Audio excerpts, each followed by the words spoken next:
lawmakers, these veterans are now getting death threats because of Donald Trump. And I want to use Marjorie Taylor Greene as an example because just weeks ago, people like me were being silenced by people like you saying we're not allowed to use English words like authoritarianism, like fascism, because they promote violence. We now have the president calling for, calling for death. Marjorie Taylor Greene has been in office for years. She's been criticized from everyone from AOC, Jasmine Crockett, Joe Biden, Liz Cheney, across the spectrum. She doesn't get a bomb threat after that. The minute Donald Trump and his fans go after her, she's got a bomb threat. She's got to think about security. These lawmakers, these veterans are... Oh my goodness, I thought we were going to have a cat scratching fight right there going on. But how is it going out there, my fellow world patriots? It is indeed Sunday, November 23rd, 2025. And it seems like President Trump's mean words are hurting people's feelings. Maybe they should have thought about that before throwing everything, including the kitchen sink, at him in the last 5, 8, 10, 20 years, whatever it's been. But before we get too much more into the funny business of politics in D.C. and Crazy Town there, I'm super excited to bring to you guys today my buddy who I've been on a few shows with and really enjoyed his viewpoint on things. And he's been doing a lot of podcasting himself lately, Mr. MatrixQdeBreaker. How is it going today, brother? Hey, what's going on? Thank you for having me in Space Shot. How's it going today? It's been looking forward to talking to you for a long time on your show.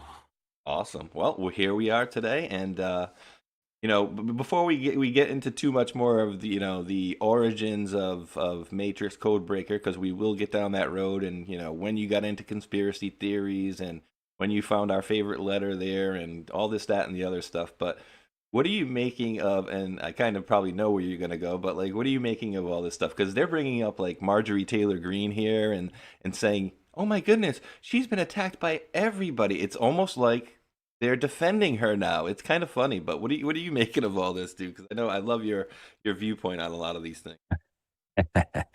All right. Well, this movie is getting great. The characters we have, the chess pieces that are being pulled off the board. I think Marjorie Taylor Greene has played her part, and now that played her part as far as being the politician. She's supposed to step aside. Marjorie Trader Greene. So I think the chess piece of her has to come off the board. And now, of course, just like with Elon and the kayfabe, everybody flipped for a minute. They use the kayfabe to get the Jeffrey Epstein files. They have the Democrats wanting it to come, get voted on. So everything's flipped. So now you have Marjorie Taylor Greene flipping to the other side, going on The View.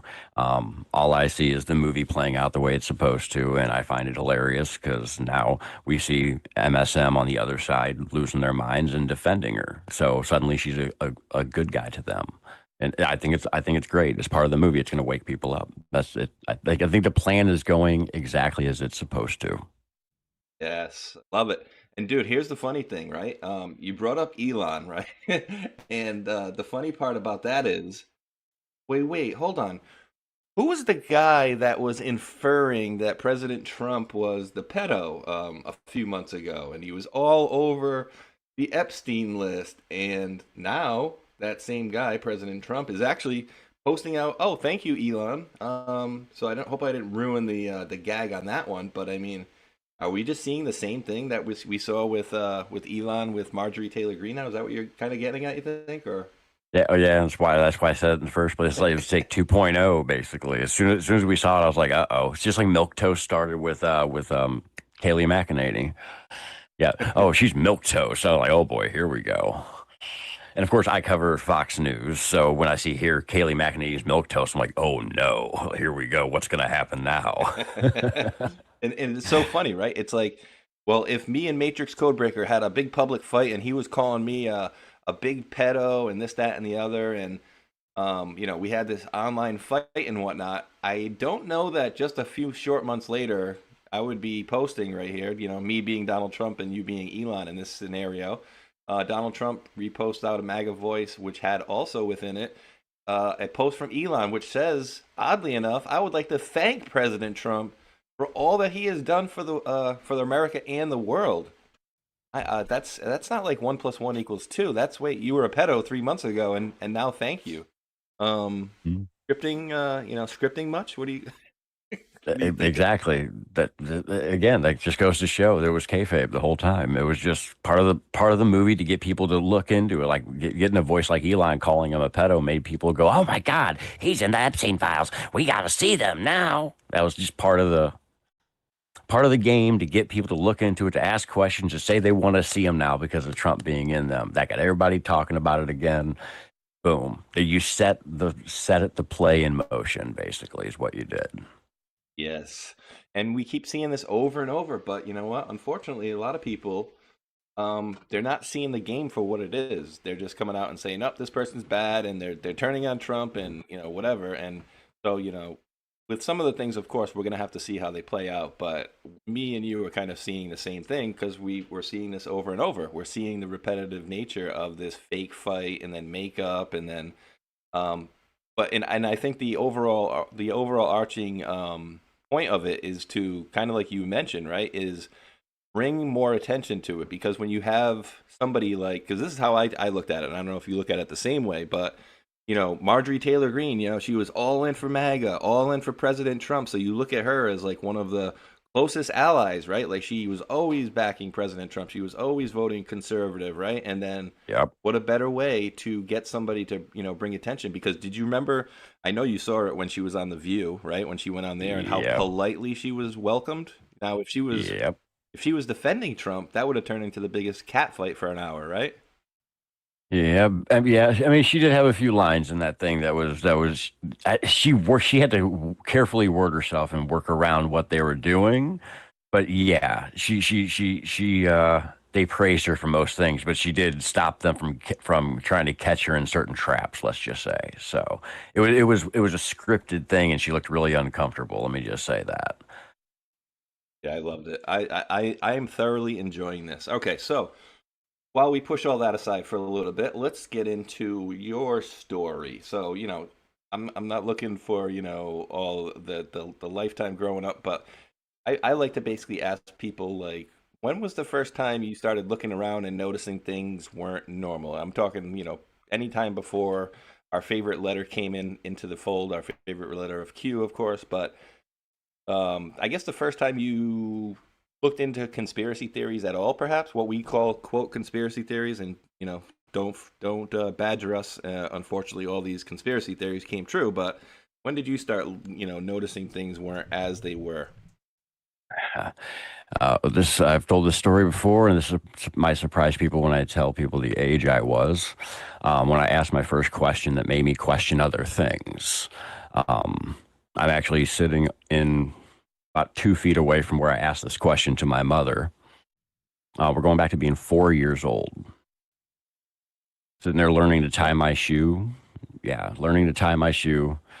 And sitting in the chair with my left foot up, and I'm learning to tie it or whatever. And of course, doing Sunday school and whatnot.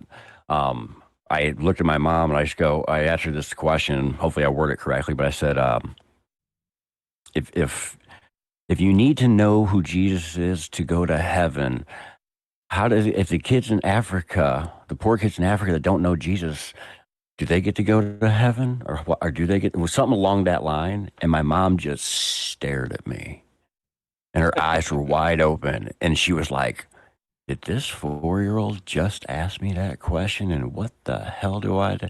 What?" Yeah, and she stuttered for a second, and the whole thing probably took, probably 3 seconds in real life, but it felt like 10 minutes of her being just like, "What just happened?" And she was like, yeah, and she gave me some explanation. That moment, I was just like, whoa. So next thing up would actually move forward, and I was growing up with my mom. I was into paranormal, ghost stuff, Bigfoot, cryptids, and all that stuff. So right there, I'm already in the mix.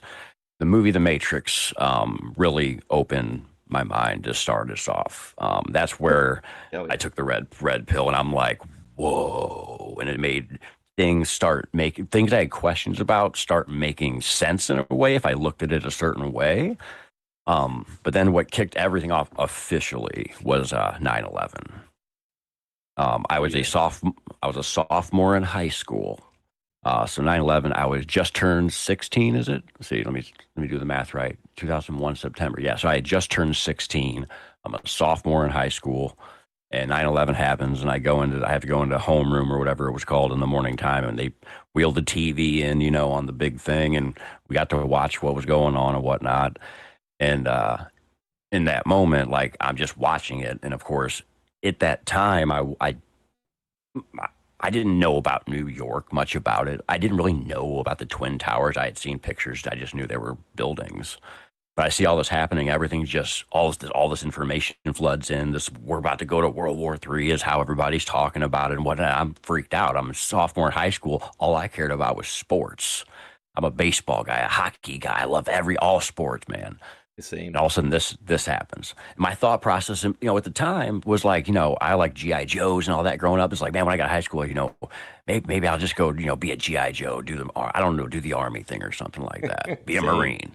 Same. And that was like, maybe that's what I'll do for the future because I wanted to play baseball. I want to be a professional baseball player, but that probably won't work out. Backup plan, I don't want to go to college. Fuck, I go be a GI Joe. Well, 9/11 happens. Freaked out. Go home that day. The first thing my dad says whenever he gets home, he came home from work early. He's already got a stack of tapes he bought, and he's sorry if I use bad language. He's recording VHS tapes, everything, every feed of the news and whatnot going on that day. And the first thing he says when he comes in, he goes, "Those buildings didn't come down the right way." Oh, they sure didn't. What? And so, of course, my dad instantly started the seed by doing that. But here's where it really started because to me, it didn't make sense. To me, I was just like, what is happening? My dad's like, we're going to go to World War III. But he instantly set the seed of the buildings. It didn't look right. But that didn't start it. What started it was the next day at school. Go to school, and back then I had to go to the computer lab. When I go to the computer lab, first thing I see on Yahoo News, first title at the top of the screen, this set me off. Nostradamus predicted 9/11. Oh, God. The rabbit hole opened. I no longer wanted to go be a GI Joe. I suddenly became a conspiracy theorist. Fell down that rabbit hole. Suddenly I learned how to use the internet a little bit and couldn't get enough of it and started looking into predictions and this, that, and the other. And that's where it began. And so because I'm terrible with remembering certain things, so I tried to make a list of just a few things I ended up getting into because of that, so that way I can keep this quick. In overall, of course, 9/11 itself, secret societies overall, just any of them I could get my hands on. Illuminati, Masons, Templars, Jesuits, Vatican, anything, the elites, all of them, the Fed. Then it was sacred geometry, gematria, and numerology, and how they use it and hide it in every single thing they do, kind of like how Q says symbolism will be their downfall. I happened to be looking into all that stuff all the way back then. And it started also when YouTube was still, and the internet was still open and not so censored. So I was able to find hours and hours of videos of people showing you all kinds of stuff in detail, how they show it, how they break it down, how you decode it literally using gematria and different kinds of gematria and numerology, sacred gematria, and where they hide it, how like the Disney with their sex in there and their penises hidden in and all of that stuff was all out there back then. So as a young person, I'm getting into all this at the end of high school into my early 20s and whatnot. It's like I'm not sitting at a computer all the time, but I didn't own a computer a whole lot of the time either. So anytime I got my hands on a computer, I was digging into stuff. If I saw stuff on TV about conspiracies, Alex Jones, what was the guy's name? Jesse Ventura, David Icke, Jesse Ventura. Oh man, all those people. Like anything I can get my hands on conspiracy wise, I would take in. If I got my hands on a computer, which I don't know the exact years, 2000, maybe 4, 5, 6. I finally got my computers here and there. That terrible internet could find out anything I possibly could. So and of course here's the thing. It's not just that stuff too. There's also, like I said, ghosts, spiritual stuff. Cryptids, mud floods, history being lies, old world tech, pyramids, flat Earth stuff, and being anti-NASA and how NASA tells us the world is. So there was all that built into it all too, just on top of that. So you talk about it could be a conspiracy nut through my growing years of from starting in high school all the way through to now, basically. Wow. So Dude, Yeah. that sounds eerily, and I'm not even kidding, dude. That sounds eerily similar to pretty much every, and I'd be very interested to see because I'm of the firm belief that myself, people like you, the people that are in the chat, like I feel like we all probably went through a very similar phase in our life where we started just voraciously consuming what people would call quote conspiracy theories, right? But like as we talked about before, and one of Hulk's favorite sayings is, don't blame me that the conspiracy theories came true, right? Because a lot Right. of these things did start to come true. But I feel like a lot of us in the chat, and please let me know in the chat because I want to read some of those out to some of you guys. Um, let us know if you had the same similar, kind of process that you went through. Now, I don't want to come off and sound like an ageist here, right? But I was just going off of voice, and you said that you were in high school when 9/11 happened, and I was like, wait, am I older than Matrix Codebreaker? So if I'm just doing some detective work, I'm guessing you're around 44, 43 to Uh, 45. I just turned 40 in June. Really? Okay, so I'm much older than I thought I was. So yeah, and the only reason I remember it because I graduated in 94. Okay, so my math's bad. Yeah, I was thinking 4 years I, difference. Yeah, I, I graduated I in was 94. 2004. Okay, so I'm up on you by 10 years. Okay, I was going off on the voice. Simply the I, voice. Never seen you in public. every single person believes I'm somewhere in my 50s to 60s. A lot of cigarettes maybe in the early days. Did you smoke cigarettes? No, Just got so, a just got a deep but voice. like, well, the wisdom part of it comes from being so young and doing stuff so early. But the voice thing, I naturally have a deep voice. I smoke cigarettes. Didn't start till I was 26. Only smoked for like 8 years. So, Dude, that didn't really give me the voice. No. dude, that's crazy, bro, because I used to smoke cigarettes and I never started smoking cigarettes until, stupidly, a lot of people smoke when they're young, like high school, they experiment and stuff. I didn't Right. start smoking cigarettes till I was like 23. And Yeah. again, just like you, I smoked for, 8 years. I don't even know how many years. And then I went to vaping after that. Oh Um, shit! I'm on vapes right now, still to this day. I still am. I enjoy it, and I don't have the I used to feel like I wanted a cigarette, and then when I'd have one, I'd have like this rundown or almost sick to my stomach feeling after I'd have one, and then I knew that was it. I was like, yeah, I can't do these anymore. But with the Yep. vape, and I think for me back then it was too much nicotine, right? You get that sick to your stomach feeling if you have too much nicotine. Yeah.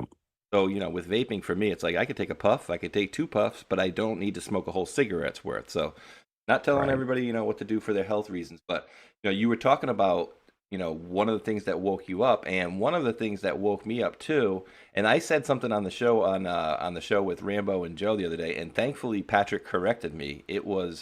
I thought it was 9 days after 9/11. It ended up being a year and 9 days after 9/11 when they decided to go into Iraq because that Yeah. for me, and dude, it's some really crazy overlap, which is the idea that your father was recording everything on VHS tapes on 9/11. Because I don't know if you've ever heard me mention that, but me and I was living with a girl at the time that we dated for like 7 years. Um, After work every day, we would do the same thing. We would pop in the VHS tapes and record everything having to do with all the 9/11 news. Now, those are still somewhere. I don't know. She has them in her family, but we were doing the exact same thing, dude. Like your father and me were doing the Wow. exact same thing back in 2001, which were recording these things because it didn't feel right. Remember, it was like, oh my God, we have this, the Saudi guy, and then all of a sudden, after a certain point of time, all of the things changed to where, oh, right, well, we're not going after the Saudi guy who lives in Afghanistan, but we're gonna and eventually go into Iraq. And I was just Right. like, that never sat right for me, and never sat right. I guess is the best way to put that. Let me look at some of the chats first here, and anything else you want to chime in on if you have anything to add to that. Absolutely, go ahead because I just want to bring into some of the chat. Nomadic Q 1745 says I have 4 boxes of newspapers from 9/11 time frame. Yep, absolutely. Ad Max says the Patriot Act was his. I don't want to say maybe Max could be Max as a dude, but could be Maxine. Let's just say Mad Max 77 said Patriot Act was my red pill moment. Um, Military shift of focus was for sure an eye opener. Nomadic Q. Um, American Mom says I wish I could quit vaping. Well, you could always go down to a zero. Texas Miami says one of my son-in-laws has a very deep voice. He sounds like he's very tall, but he's not. So Yeah. yeah, I was just doing the ageist things. How about Gigi says I'm a female with a low, deep voice, not fun sometimes. Well, it happens, right? It happens. But yeah, dude, it looks like a lot of us were kind of doing the same thing. Spark Truth says my man was a flight attendant when it happened. My sister worked for a law firm in Times Square. That's crazy, dude. Wow. This one quick. Kay Wooderson said NFL pregame rubbed up against the back of Back to the Future today. Today, Matrix had a set of Jordan shoes Oh, on. What was that? Dolores' silver with Michael J. Fox on the tongue. DeLorean silver, probably. Yeah, it must be. It's Dolores apostrophe S silver. But yeah, so felt a little bit weird. But dude, it seems like we had a very similar. Like I remember there was a phase there that I was like looking into like UFOs and stuff for a while, Yeah. and following and looking for certain things. And there was a period there I was even looking into remember Nibiru, the planet that was supposed to be coming Yeah. back, and da da da da. And it's like, okay, Went through all that. Yep. yeah, Ancient Aliens, huge, yes. huge fan of Ancient Aliens at a time. I mean, but I still enjoy watching Ancient Aliens even to this day because now what I do when I see it is I watch it and take in the information they give and pick out the things that I know are true and see what kind of seeds they actually did give us that were right and how they covered it with what they lied about. That's how I look at the show now. I see it with open eyes. So You're gonna love this one. Nice. I like this comment here, and this is funny too. Rumpelstiltskin. I think I said that right, and I think spelled right. He says, "I grew up at Vandenberg. That's an Air Force base. Says my father left our family. He worked in aerospace. I always thought he was a spy. Turns out he was half my CIA NASA town. When Kennedy was assassinated, I was 9." ooh, So, dude, yeah, I mean, when I think about spy towns and things like that, I think about the movie with John Travolta and his wife Kelly Preston, when they were in this like Russian town where they made it look like American, so all the Russians could assimilate to seem more American and spy on us and whatnot. So oh I always think shit. about that, and I don't doubt that they do. So now that we got kind of a little bit of your conspiracy background kind of set, let me clear my throat here. Little Pepe in my throat the last couple days here. So, when was the first time that you saw our favorite letter of the alphabet, and then at first appearance, or first sight, or first hearing about Q? Like, what were when was it, and what were your first thoughts, and how did you approach it? Like when you first saw it. So I was at the time I'm living in Nebraska. Um, and for anybody that knows Nebraska, in a small town called Plattsmouth. So little bitty town. And I don't lie about the story. It's my pot dealer who brought it to my attention. So the pot dealer, though, how he ended up bringing it to my attention is because when we would hang out and smoke and exchange, we would talk. And when he learned out, he learned right away I was a conspiracy guy, and of course this is before Q, and he sat there and got to hear me just go on and on and on and on just about everything under the sun. So he just loved talking to me. So we'd just chill and smoke, and he'd get to hear conspiracy stuff, and he'd tell me stuff as well. And one day, and there you go. Thank you, Kitty. Kitty off my lap. Now I can turn. All right. So one day, I don't know if it was the day actually of or the actual day after, but one day he came to me, and which was interesting. He's like, "Can I show you something?" I'm like, "Yeah, sure." And what it ended up being, what I now know as Q drop number one. He goes, "What do you think about this?" And he goes, "About Hillary Clinton being arrested." And I'm like, I read it, and I'm like, of course, right away, I'm like, okay.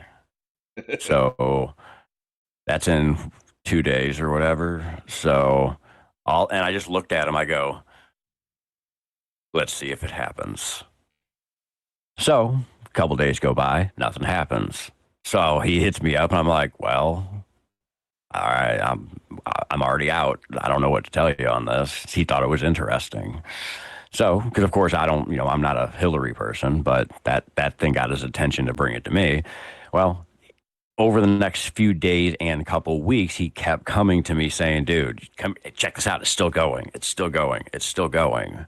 And now, okay, you got to realize that now I'm saying this with knowledge. Now I didn't know he was on boards at the time. So he was a guy who was sitting there doing, yeah, all that stuff. I didn't know this stuff. He didn't tell me all that. I don't understand that stuff. I did never have, never did. So he's the one feeding me this information. So it goes on for a couple of weeks. So when I finally basically said, okay, I'm kind of on board, was somewhere between November 10th through the 15th, somewhere in the first couple hundred drops. Actually, the other day I looked to find out the number. It was, I think, in the 160s maybe or something like that, 180s, where I finally said, okay, I want to hear these things now. But here's the thing. That's not official in a way, because I didn't get my hands on them officially or even start to understand what the heck was going on for a little bit. That took the first aggregator site, whichever site that was and whatever date that was that it came up and I got my hands on it finally. That's when you can say I officially stamped my hands to it, because I'm not an 8chan, 4chan, any of those, that kind of guy. But I was being fed the info and told what was going on, and I'm just like, I don't get it. I don't get it. I don't understand it. I can't, and I don't understand the 8chan, 4chan at the time. Now I keep saying 8chan. And he tried showing it to me, and I don't get it. I'm like, I don't understand how this works. It just made no sense at the time, because I wasn't, especially then, a computer person. All I ever had was a laptop, just and whatnot. I used it for looking at YouTube conspiracy theory videos and all that type of stuff. Yep. It's like I didn't understand the internet like that. So I have this fed to me, and then finally something comes up to where I could understand it, whichever the first aggregator site was, to where, okay, so these things are in order. I can officially read them now and see them word for word. But see, the thing that always threw me off was the Hillary Clinton arrest thing at first. And as it goes and I started reading it, see, it took seeing other people on YouTube pop up as well, making videos, for me to start understanding what the heck was going on and get the information. Because for me, I'm not in the military. I don't know law. I don't understand a whole lot of stuff like this. I never was into politics or anything like that. So when all this came up, I'm just kind of sitting here like, I know something's going on, but I'm really confused about what's going on. So I had to utilize everybody else's knowledge in reading these things and trying to figure these things out to get me going on all this. But where I came in as far as my stuff is, remember the stuff I told you I got into all those years ago? When things started to click and I started seeing people like you yourself with Hulk and Tron and the Table of Titans and Praying Medic popped up, or X-22, or whenever all these people started popping up and these knowledge started floating around, and I actually tried making a list of people, and here's the thing: is the people that came up around you and all the people that came up really early, I can't even remember their names anymore. There's probably 15 different people back then I also used to follow that was taking stuff and breaking it down and trying to put stuff together on the live when stuff were dropping, watching all these people. So I'm learning by everybody, going, okay, now I'm starting to understand what's going on. So that's when my head exploded, because I realized the last 16 years before Q showed up was my training. Yes. I just did all this work, and I did all this digging, and I did all this looking into, and all this stuff I looked at all of a sudden now makes sense, because symbolism will be their downfall from Q. Is the first things I was looking into all those years ago was all their symbolism and how they hide it into everything and how they use it. And now we look forward, everything comes full circle, and boom, symbolism will be their downfall. And why? That's how I know a lot about and can catch symbolism really quickly in certain things too, because I looked at so much of it for so long. Yes. So now that's how I caught it all and how I got into it. And once I got my hands on it, yes, I'm known for numbers, and that's because I catch patterns, and numbers are something I can remember and see, and I see letters as numbers. I convert stuff, like literally that my name's MatrixQdeBreaker. Yes. What the heck's the line? It's there's way too much information to decode the matrix. You get used to it though. Your brain does the translating. I don't even see the code. All I see is a blonde, brunette, and redhead. See, that's how I see it now. But see, I see it all in numbers. So like I see Q drops, but I see everything in it like I'm not reading the drop for just what's in it. I'm seeing everything built into it that's encoded into it that Q wants us to find. That's where my eyes go before I even see what's inside the drop. And I can't explain why that happens. That's the way my brain works. So I have a weird way of seeing things. So early That's on good when I'm though. learning all this stuff, people, how do I say this? I would see drops that have timestamps that would match other timestamps. And because I would remember us drop having a timestamp because that number would stick in my head. Weeks later, I'd get a drop and I'd be like, wait a minute, I've seen that timestamp before. And I go back and that kind of started it, And hey, wait, these numbers are the same too. Whoa, this one matches this one. This one matches this one. I need to put these two together. And it started just a boom. And That's that's awesome. how, yeah, that's how how'd you put that and that together with that? I, d- I don't know. I just did. Well, I just did. And it just stuck after all these years of doing it. Like the info stuck. If I have my hands on it and I talk about it and I catch it and get to show people. Back then, of course, I wasn't on the internet, but yeah. yeah, once you write it down and deal with it, it sticks in my head. So I have I guess a photographic memory of doing this stuff, I guess. So I love it, dude. And here's the thing I like about your stuff is, and I know we've all seen it, right? And I'm not gonna bag on anybody, I'm not gonna call anybody's name out here or anything like that, but I know you've seen it over the course of the many years where people just absolutely stretch something to make it fit, right? Like, oh, maybe this is, yeah, but it's a day off. But it's like, no, well, if it's a day off, then it really doesn't match up, then does it?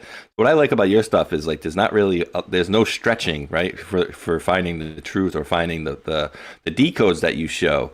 Some people out there basically will just twist and contort things to make it seem like it. And I'm almost embarrassed, even if sometimes if there's something that's even on the kind of fringe of like, if it's not really adding up, like I won't even put it out because I would feel kind of embarrassed that like I'm contorting the truth because they've made it so easy for us that we don't really need to, right? And there's so many proofs and there's so many examples of legitimate proofs that you don't really need to stretch and contort the things out there. So that's what I like about you is that you do that and you don't have the ones that stretch and the number thing. Like for me, as far as I go with the numbers, bro, is like, okay, if it's in the morning, 8:36, post 8:36. Okay, if it's at nighttime, post 8:36 is 20:36. That's about as far as I go with the numbers. Right. And of course, I'll highlight anybody that brings up any good points and stuff like that. But so yeah, it was very difficult in the beginning, even for me. Like I started seeing the retired Marine Steve Motley.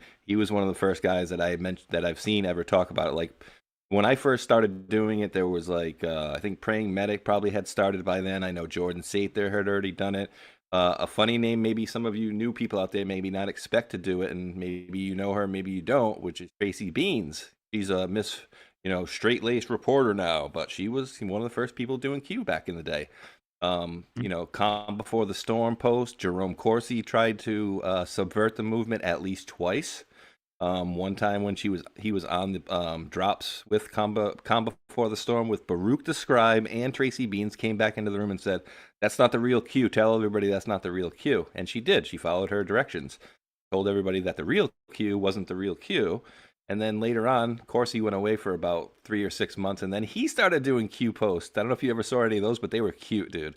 He would literally pull up a post and he'd be like, okay, what do we have here? Okay, we got Jeffrey Epstein here and Donald Trump. No, I don't know about dude, that's hilarious. It was so cringy. And then he did it for like, I don't know, 3 months, 6 months.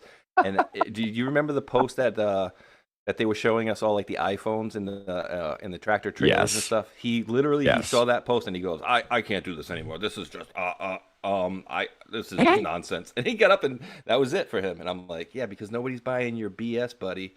That's funny. But yeah, he had always been kind of anti-Obama, which is kind of why I believe I even entertained, watching any videos, because he'd written a bunch of anti-Obama books and stuff like that. And I was like, yeah, this dude's good. And then, oh wow, then he pops up on the drops about Krakow, Poland. Yeah, well, be careful who you follow. But I will say this though, thank you for the compliments. But I will say this: a lot of stuff I do as far as decodes go. So where they can get stretchy. So what I do is I try utilizing typically the numbers to make sure they do hit so that's solid. But they can get stretchy when I come to visuals and stuff, trying to put things together for people to say this matches this. So there's moments where some people can say it's stretchy because some people are like, oh, you're Stretch Armstrong on this one. But what's funny is typically the ones I actually say that about is ones that are actually dead on the head. But we do long shows, so like I do so many that it's kind of like rapid fire decode stuff. So it's like I do so many things per show in a long period of time over the week or whatever. Like, yeah, you can pull some out and be like, oh, this one's stretchy. Oh, this one didn't really hit. Oh, he said this one wrong. Well, there's a lot we go through. So, I mean, yes, I could do a stretchy ones, but the ones I post out, I typically post out the ones that are like solid as can be. So, It's the best way too, and I mean, it's I guess it's tempting for some people out there to try to just get clicks and put out things, but at the end of the day, you get ridiculed for that stuff, and and dude, exactly. I made my fair share of mistakes over the year, like, oh, whoops, I thought that was a different digit, and even Uh-huh. even the statement earlier this week about 9/11 9 days later, and dude, I was like, I just saw the documentary, and I went back and watched. I was like, wait, Patrick was like, he said that was a year later. And I went back and watched the same documentary. It was like, oh, dude, it was a year and 9 months, a year and nine Oh, days after 9/11. I'm like, yeah, he was absolutely spot on right. But I like, that's what we strive to be accurate here. Now that we're having a little bit of fun here, actually, let's do this before we go into like your favorite cute proofs and then this, that, and the other. But are you loving this right here? What I'm showing on the screen. Guess who was the instigator? The convicted felon at the White House. Quote. Now, this is a quote. And dude, this is how I don't understand how the people that are the Democrats or the people who are anti-Trumpers don't get this.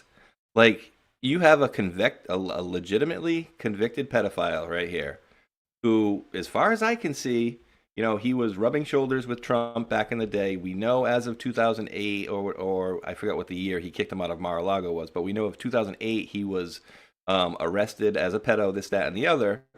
And then essentially you have emails from him after that, right? These are not emails that he wrote while let's just say before he was arrested, right? So these are emails that he's talking about Trump after Trump rolled on him, essentially. And so the quote says, I've met some very bad people, none as bad as Trump, not one decent cell in his body.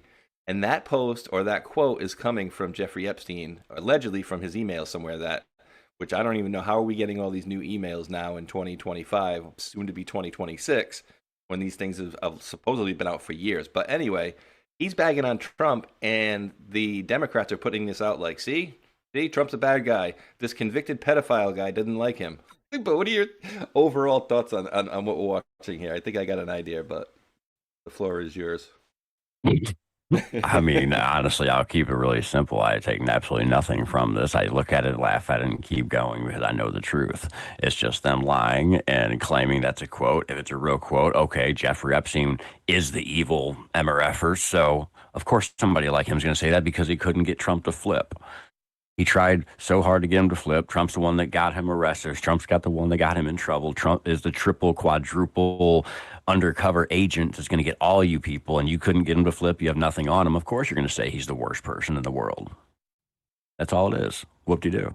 Dude, now, do you remember the, and this is kind of, I don't know why I'm thinking, keep talking. I'm going to let my cat out real quick. yeah, absolutely. So do you guys remember when we had Michael Cohen under testimony? Was he under testimony at that time?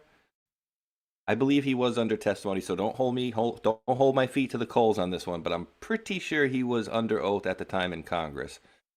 Remember when he talked about President Trump objectifying his daughter, right?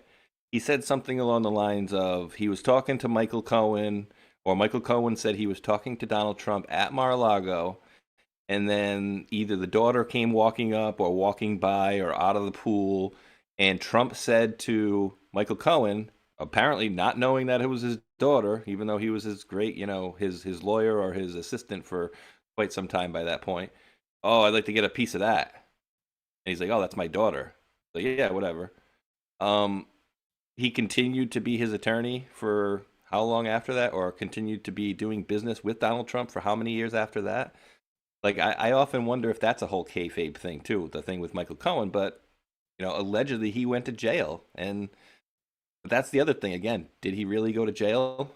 Right? Were any of you guys in jail with Michael Cohen that you can verify that he was? We were told that he went to jail. We were shown on TV that he went to jail. It was reported in the news that he went to jail. But did he really go to jail? I don't know. So I have that same question actually about Steve Bannon. We were told he went to jail. Were you in jail with him? I haven't seen. I heard somebody else say this, which has turned out to be true, but I haven't seen anybody else go to prison and come out with a better tan. Except it was that one rapper. That one rapper that went to federal prison for 3 years. He went in like 300 pounds, which I could understand losing weight. But he went in like a kind of a pale black man or a light-skinned black man, and he came and without facial hair, by the way, mind you, maybe a little dirt mustache, light-skinned black dude, a little dirt mustache, comes out of jail shredded, no extra fat skin on his body when he lost, probably over 100 pounds, and all of a sudden his complexion is super dark, and he's got the thickest beard I've ever seen. I've never seen this guy with a beard once in his life, and so I look at that like. What do you call it? Like Slave Princess. You heard, I'm sure, about what was her name? Lou Taylor. Oh, dude, if you've not seen 100%. Slave Prince. Pull this up for you. All right. Yeah, I got one for you real quick, since I know you're a sports guy. You know what one really messed me up seeing him nowadays and not long after is Sammy Sosa. Oh God, he had the problem Michael Jackson had. Wink, wink. Yeah, I know. I'm telling you, that was so crazy. That messed me up so bad. Of course, I'm a huge baseball guy and hockey guy, but Sammy Sosa, man, what the hell? That messed me all up. Yeah, he went from being a dark-skinned Cuban guy. I think he was Cuban, if not Puerto Rican, but yeah, dark-skinned Cuban to a guy who looked like a heavier Michael Jackson. Yeah. This right here is Slave Princess. A lot of different people have it on the site. This is actually a documentary done by Liz Crokin, which is really good. I'll just, I'll drop it in the chat if I can find the real one for it, but I'll just show you really quick. So essentially, you have all these people. The long and short of it is, there's a group. So do you ever remember seeing the video from Cousin Eddie there? Why am I messing his name up there? Randy Quaid from the Vacation movies and many other movies, Independence Day, when he came back in town and he was talking about star whackers that he believed killed like Heath Ledger and some of his friends and whatnot. Well, behind that group, there is allegedly a group of these like attorneys, and that's what he said back in the day, that there were like this group of attorneys, and what they do essentially is they get control of celebrities' accounts, and what they do is like their MO is just like what you saw with Kanye, right? He freaked out, and then all of a sudden he was put into what do they call it, a 5150 psychiatric hold for the weekend, where that guy dyed his hair and all that. Yeah, and where the guy Harley Pasternak was his trainer, but I believe it was his handler who said, "I'll put you into La La Land with the drugs. You'll never see your kids again." So essentially, the long and short of it is they put these people into psychiatric holds. Once they get them into a psychiatric hold, you have this other woman, which I don't even think this is her, but it's a woman named Lou Taylor, who Liz points out very nicely here. It's a woman named Lou Taylor or Louise Taylor who basically will reach out to, and in this case, reach out to Britney Spears' sister, who was the person running her finances or her funds or her conservatorship. And then they'll come after them and say, oh, we can invest the money in this, and basically you just send the money over here. And eventually what they do is they bleed that celebrity dry while they're sitting or rotting away in a psychiatric ward, while their relatives have conservatorship or power over their money. Then they pounce in. Now, this woman had done it with Britney, attempted Britney Spears, and then Kurt Cobain, and the woman there as well, his ex-wife. Is that right? Right. There's Martha McCallum from Fox, isn't it? No, this is Liz Crokin. This is that looks like Martha McCallum. No, this is Liz. Wow, holy crap! I never noticed she looked that much like Martha McCallum. They look like sisters, right? So here's Michael Lohan, and they tried the same stuff with Lindsay Lohan. So Courtney Love, is it Bam Margera? Is it? Oh, Is it Bam? I don't know if he ever. Apparently, this is part of the Britney Spears like fan club essentially. Oh Um, no. that they found. Well, apparently they all found out what was happening with the money, and they basically made a big stink of it, and they actually saved Britney Spears money. All of her fans, or a bunch of her fans, found out what was going on with the conservatorship, and they said, "Oh, we're not going to allow this to happen." So they got all loud, and they basically stopped it. So yeah, let's just for the folks that don't really know what we're talking about. Sosa before and after. Here we go. So yeah, There here's you Sammy. go. I'm not going on Facebook. That But one yeah, right there. Yep, that I one. mean, how do you go from dark skin like that to looking like that? And dude, he looks like a friggin' look at this dude. He looks, in my opinion, he looks like he was trying out for like one of those vampire movies, like Interview with the Yeah, Vampire. Like, yeah. dude, what is that? I know. Because he clearly colored the eyes too. He had brown eyes or black eyes. And what is Yeah, this? I know. It's just And like, if you've seen him recently, he's gotten a little darker again. He actually looks a little bit more normal. oh my god, dude, it is bad. And who was the rapper? Gee, it was that. Anyways, this rapper, he was heavy when he went in, and oh god, rapper with the ice cream cone on his face. That's I ice don't cream know. tattoo on his face. There we go. This guy, Gucci Mane. Watch this. You're gonna Oh, laugh. that too. Oh, that I remember this one now that you say his name. Yes, Before it's a and different. That's a after, different person. That's right? 2.0. So yeah, so he went in looking like this Yep. and comes out looking like this. And Yep. so, in my opinion, they're replacing people. And like, dude, Yes. I did so much work on this, like when this happened, because this was like 2017, I want to say 18. I'm not even sure. This was just in my memory just before Q. So here was post from 2020, 16. So yeah, it was probably 15, 16, 17. And so, dude, I went so far as to look at like the squiggle of the ice cream cone and everything. And when he came out of jail, he could have had his, tattoos gone over, but like some of them, they looked like brandy new, like too new. So how does this guy that's really light skinned, 300 pounds, and he had a little bit of stubble, but never more than this little crustache, comes out of jail after being in for 3 years, federal prison, he's all of a sudden super tone, which I could see you could work out all day. Yes, I get that. But all of a sudden, this dude is darker than night. How the hell does that happen? And then again, you go from 300 pounds to probably, I don't know, 160 pounds just shredded. You would have Yeah. excess skin. Like I had a coworker that he went from like 300 pounds to about a buck 80. So you're talking 120 pounds there, and he wasn't even like shredded like this guy is.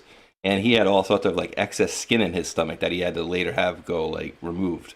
So yeah, Hmm. people are being replaced left and right, and we went off on a little bit of tangent. I think I directed that tangent, but I love stuff like this, dude. It's to me, it's just so weird that nobody notices this stuff. It's like look at him, dude. This is what he was, and like, where's all the extra skin? Where's all the extra flabby skin? And this was That looks not. like that looks like a fake picture on the right. It looks like it put in face, does it not? Yeah, it looks like something that's added. But like essentially his body did look like this when he came out of jail. And his Yeah. body did not look like this when he went before he went into jail. He was much heavier. His belly was a big fatter. He was drinking that lean stuff. So yeah, he was Yeah. very much more out of shape. And so yeah, these people are being 100% replaced. Now we're gonna get into some fun stuff, and let's see if anybody said Hmm. anything in the chat. We're gonna get into some of these some of the proofs and stuff like that. Some of the things that you like to do. Now, I know you talked about kind of the first time that you saw Q and when you get involved and whatnot. And so, what was your first proof that you ever saw, if you can remember, the first proof that you ever saw from Q that kind of like made you look and go, oh, like wow, that was wow, or anything along those lines, like anything on the early side of things that, if you can remember, any of your first proofs that you saw. And then after that, I'm going to ask you later about any proofs that, your first proof that you started doing yourself. But any proofs that you saw anybody else do in the very beginning. I don't remember how early. I'll be honest with you. I can't remember which ones early on that I can tell you that are like, what's the earliest one that makes me go, wow. So for not sure how early on this was, I think my favorite early wow moment was probably the tippy top thing that came out with the Easter Bunny part too. Like that whole thing, I was just like I was in kind of shock over that when that came out. And I don't know when that was, what year that was exactly when those drops were, or anything like that. Just thinking off the top of my head. Um, for things earlier than that, I would have to go back and look and find out which things they were to have that memory go, oh yeah, that too. Holy crap, I forgot. But like my thing that always comes to my mind instantly for early on would probably be the tippy top thing, and yeah, probably that. And that was a crazy one because a lot of people, you know, we kind of saw it as it was happening. And let's see if I can maybe pop one up here. Ding, ding, ding, ding. Because Trump tippy top. And I'll kind of let the folks know about how this kind of, let's see. And of course, there's nothing on Twitter right now here. But you know, he sat in front of the the folks on Easter, right? And he came out and he talked about tippy top. Now he also mentioned it again this year. He said it, I think 2 or 3 times, right? Right, and something like that. And then what it was is somebody on the board or somebody had asked Trump to, I don't know how they worded it. I'm going to say it wrong, but they asked him to add in tippy top or something like that, or top tippy top. And they asked him to do it. In the State of the Union. And then he does it. Yeah, so they're just like, what? Yeah, so what people don't remember, oh God, that's bad. So what people don't remember, oh, you know, here's our friend Stormy Joe. Looks like, oh, Paul Flora Abbey's there. Here we go. So this is a good reminder for everybody. And I think, I think since the beginning, Stormy is probably one of the best, if not the best, for breaking down all these things, dude. So many great ones. Blows my mind what because here's the thing here. Okay, everybody has their strong points. I know my strong points. I know my weak points, and I love everybody else. So like Stormy and Paul both have big time points where they hit a lot of my strong points where I can bounce off them, but they know so much about the stuff that I don't know. Same with Rambo and Dave and News Trees, and when those guys get going and whatnot, it's like they teach me things that I don't know about, which I love. It's like I love bouncing off you guys, and same with you and Hulkinator too. It's like I bounce off what you guys show and teach, and so I learn stuff that I don't get to understand, and they know all about it. And yeah, when it comes to Stormy and me seeing what he puts together, bro, crazy. What? Right? What? It's crazy sometimes. And so I don't remember what the date of the State of the Union was in 2018, but for those of you who don't remember, an anon, this is what led to Trump sitting on Easter. Now remember, this is 129 of 18, and Easter was months later. However, they asked Q, can you work in the phrase tip top into the State of the Union as a shout out to the board? Now, I don't know if anybody remembers, but I believe the State of the Union was like, I think it was the next day, if I'm not mistaken. So if anybody wants to look like that, yeah, it was literally like either that day or the next day. So in my opinion, that report or that speech he already had done was already written, and there's no way they were going to add that into it. But then when we go forward, I don't know how much. All right. So as we went forward, President Trump did this, and then people are like, well, that was back in. So this is April 2nd. So let's listen to a little bit of this. Here we go. Big roll. So many people, it was supposed to be pouring, the weather. It was supposed to be very rainy and nasty and cold and windy. And look what we have. Perfect weather. Perfect weather. Beautiful weather. Thank you all for being here, folks. White House Historical Association. It's an honor now, and we're going to make it bigger 30th. And better and stronger. It is January 3rd. I looked it up. Yeah, it was the next day, right? I knew it was really close. I thought it was that next day. Good memory, I guess. Let's see. Come on, Donnie. Here we go. Here we go. Tip top. And now look at Stormy. He's got the hat, the bunny ears on. That's freaking hilarious. Funny. $700 billion, because that's all going into our military this year. So I want to thank you all for being here. The band, unbelievable. I love you. You look at what's happening. Nothing's ever easy, but we have never had an economy like we have right now, and we're going to make it bigger and better and stronger. Our military, I think I'd probably make it. We have never had it. I probably scrubbed past it here. Let me see if I can find it here, because I know he points back to Melania. when he says she does it. It says, you know, basically we do a tip top. We call it tippy top. Here we go. Oh, Mike. Hard on this event, and so I want to thank you. Also, I want to thank the White House Historical Association and all of the people that work so hard with Melania, with everybody to keep this incredible house or building or whatever you want to call it, because there really is no name for it. It is special. And we keep it in tip-top shape. We call it sometimes tippy-top shape. And it's a great, great place. Like, There you dude, go. And he went you know, above he's and right beyond. below. See, now I'm catching stuff afterwards, hearing that again. It's special. Now that refers to George Soros. We have a special place picked out for George Soros. Very special, dude. Yes. And dude, I love it because he always, not only does he deliver, right, but he delivers above and beyond, because he goes, you know, we put it in tip-top shape. You know, sometimes we call it tippy-top shape, right? So he went a little bit above and beyond on it. And then you, and dude, Yeah. the wild friggin' bunny here with the friggin' crazy eyes, like. That thing cracks me up just looking at it, like ridiculous. Follow the white rabbit, Neo, right? Like we were told in the beginning, follow the white rabbit. Follow the white rabbit.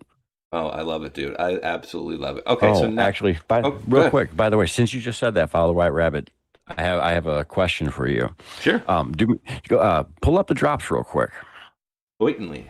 Just go pull the drops real quick. Which do you prefer, the ags or the alerts? Alerts, Q alerts. That's just, and that's not. I prefer it just because that's what I've always used since they came up. So, type in the word. Yeah, you can do so go much to this- more. You can do so much more on Q ag, but me too. I always use the alerts. But what do you want me to search for? Correct. Type the word in spoon. Spoon. I just want you to know that there is no spoon. Only come to the realization that you can't bend the spoon, but that there is no spoon. You know, I'm glad you brought that up because, you know, what about all of the references to adrenochrome? How many were there in the drops? There's so many I 17? can't count, man. That's count. right. There's Yeah. none. Oh, And that's right. I believe there was one about blood, but I don't think it was drinking blood. 29 about blood. I think it's blood. It's Oh, the good. way if you read them, the right way, you can tell they're referring to adrenochrome if you look at it right. So but they do not refer to it directly in any way, shape, or form. But yes, if you read them right, I do think they do point at it directly. So, Yeah. And so, not a lot just of these, blood, but yeah, a lot of these are flesh and blood because of the armor of God posts, and then this is the armor of God post here again. And sometimes they put in, like, I don't know why this one came up with blood, because there's no blood anywhere in it. I can tell you here. What drop is it? I'll do the same search, and I can tell you how they work this. 3889. Sometimes it's like in the notes, like. Yeah, it is actually here. Let's find Like out. here or 3889. something like that. Here it is. So. Or it might be the same person signpost. That's You the said ID. blood? You said blood's not in it? I believe it was blood. Yep, blood. Here's why. Okay, so in your search thing, go scroll to the top. I'm going to teach you something you might not know about. Go to the very, very, very top. Your Here we posts go. are set up wrong. So you see the little right side settings bar thingy? Yeah. One over to the far right. This thing here. That. okay. Click that. Click it. Scroll down. The hell is this? Yeah, I've A never little seen further. this. Pause I've right there. never- See, right there. Pause. Post depth. See how it says default 2? Yeah. The hell's Click that? it. Click it. Hit 3. Right? Now hit OK. Okay. Now refresh your page. Now look at that drop you just saw. 9, I think it. 3889. There it is. Oh, okay. Because what they're adding in the post. The from- three is the depth, is the max depth, not max depth, but 3 is the depth you need it to be in order for the drop to show you everything that's attached to the drop. So if you have it set on 2 on Q alerts and you don't have it set on 3, you'll see drops where you'll search and be like, well, I don't even see this anywhere in the drop. But if you open it to all 3, that's where you'll find it. Or if there's a picture in it, if you open the picture, like let's just say you're looking up a random number and you open up a picture and you look at where the like the IP addresses for the picture, you'll find it somewhere hidden in that too. It'll be hidden in those type of things, the name of the picture or whatever. So I figured out how to find all the stuff of how they're in them. Trust me. That's crazy, dude. Like, dude, not only did I not know what the setting 1 or 3 or the Q drops only setting was, I didn't even know that. I mean, I guess that's me not, bouncing, or I just I've never took the time and actually clicked on that icon thing, not once. I know this one does different colors and this one orders them and whatnot, but like, yeah, dude, I had no idea that even existed. You know how I figured it out was because when I'm doing shows, I do long shows. I'm talking to the chat. They're helping us dig and do stuff. Well, I was seeing certain, like you just did. I was like, well, I don't see it here, and somebody else was like, well, I have it over here. So we had Omazon look it up, and he had it here, and then I had it not here. So I looked around, and somebody in chat, I think Fixin' Time, my buddy Fixin' Time, might have found it, or I figured it out. One of us did. And we saw the post depth was different. There's a 2 and a 3. And if it's on 2, it only gives you so much. And figured out if you hit it to 3, it opened it all up. And it's like once we figured that part out, we realized why certain people saw certain different things on Q Alert specific. So we made sure we announced that for a few days in a row on the show for people as well. So it's like, yeah, once I figured that out, I always set my stuff to make sure it's on set for 3 so I don't miss anything when I'm looking for stuff. So there you go. Awesome. Just taught you something new. How about that? You sure did, bro. I appreciate it. And welcome on in KAnon1022. It says, my first time on Space Shot. So I don't know if he or she came in watching you. Yeah, Matrix, but that's great. Great to see you. He says, hey, guys, my bad on being late. Just forward your late letter to the secretary at the front of the office, and you'll be just fine. We will accept your lateness. No problem. Welcome in, Kanon. Yeah, glad you could join us on here today. Hope you enjoyed the show. We're just doing a little, origin stuff here. Now, how about some of your overall, and if you want me to bring stuff up, you can also share the screen if you would like to, do whatever you'd like. But how about some of your favorite, whether they be yours or other people that found them, some of your favorite posts over the years? I know you talked about, maybe the first one that you saw was the tippy top one, because that was like a really big one. That led a lot of people, and for me, early on, seeing, because like I said before, I started in like halfway through November, I heard about Q, but I didn't do my first video on Q until like January 1st. I started looking around to see, like, is this legit? Like, what is this? And then I was starting to see about, Dan posting and President Trump and seeing their correlations and whatnot. And at that point, I was restful in my heart enough to know that I thought that it was legitimate. Because early on, when you first see something, it's new, you kind of like, all right, what is this thing? Is this legitimate? Is this like, what's going on? But you can see that they are connected with President Trump for sure. So that's what kind of gave me the good enough feeling to go forward. But how about you and some of your favorite posts over the years? Like, what have you liked? I really thought about this question actually both last night and this morning, and it was really hard for me to try to break anything down to simple 1 or 2 or 3 things even. Sure. So what I kind of did was I kind of thought of several lines over the years, and I grabbed at least a couple posts that now resonate more than ever for me. Being taught to trust the plan, that they're always 5 steps ahead, 12 moves ahead. Nothing can stop what is coming. It had to be this way. Enjoy the show. You're watching a movie. Learning that those things all now make sense, have those all, and so I fully trust the plan. I've been proofed out of my mind for things of proof that this is real, Trump is Q plus, and all the other things I can go into. It's like I've been proofed to death to where I don't have the ability to take and choose 1 or 2, but a couple drops I did just yank up. I just grabbed it. One of them is actually it's in 3 drops, but it's a line that resonates especially recently as well for people, and I use it a lot recently. But it's something we had to learn a lot in the last few months, which is emotions cloud judgment. Yes. So not to let your emotions get in front of your ability to dig. And whether you want to use Charlie Kirk or, whatever it may be, that's the most recent type thing. So that, emotions cloud judgment. Yes. So That's one. And then the other one is to kind of go with it is there's focus and then focus ascension, which was just a recent delta in the last couple of days. We had that on Fox News, but not that line specific. It's the one I'm talking about is one of the final drops, 4964, and it ends with focus on the mission. But the drop itself is beware of false prophets. I am not a prophet. You are not a prophet. We are not prophets. Focus on the mission. Q. That's the one I love because I don't like to try and predict things. I don't like to date fag, which I did early on. I was trying to because I was doing that myself without online things and was getting weirdly correct stuff. So I thought I could do it. So that turned into nothing. I never thought I was a prophet, but you can't predict stuff. And people that I've seen claim to be prophets, people who basically, you're not a freaking prophet. So, and then Q's not a prophet either, but Q is telling us the future in a way, but he's not a prophet. We are not prophets. And again, emotions cloud judgment, so focus on the mission. And that's what I do. And that's why I can't really do deep dives on anything. That's why I don't literally focus on any one thing anymore because things are flying at us at 10,000 miles an hour every which direction right now to where it's like I get a lot of questions like, hey, did you see this? Do you see this? What do you think of this? What do you think of that? And a lot of the times when people ask me questions, I'm like, I didn't even hear about that. I didn't even know that's going on. I didn't know about that.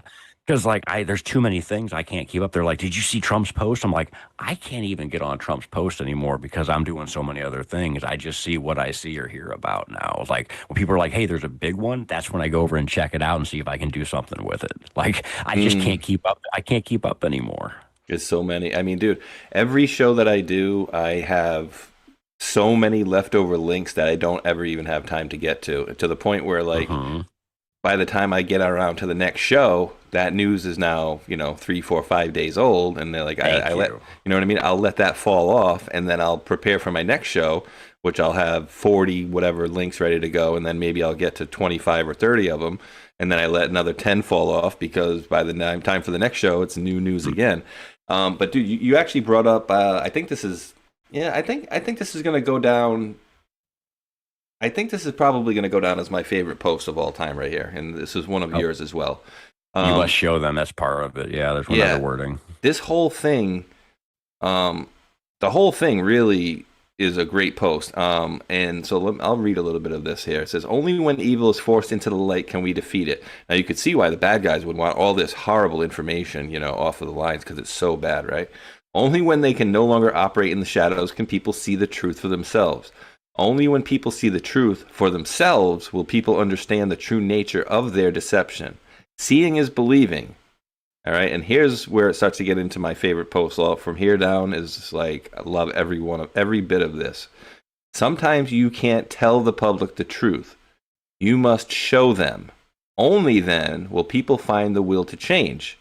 We talk about the precipice on, that movie there. What is it? The hell's the name of that movie there with Keanu Reeves? The End of the World there, where the alien comes in. The precipice there. Right? Why can I not think about that right now? But you guys all know the movie. I see it. Yep. John Cleese and Keanu Reeves in the precipice there, when he talk about the precipice. But only then will people find the will to change. So he says to the alien, like, what happened to your planet? He's like, oh, well, we were basically messed up and we had to change. He says, so only at the point of destruction did you guys have the will to change. We are where you guys are right now. That's what he told the guy there. Dude, and it's killing me so bad that I have to go to the chat because I know people in the chat. I'm waiting in the chat. That's not there yet. The name just popped into my head, and it just went away.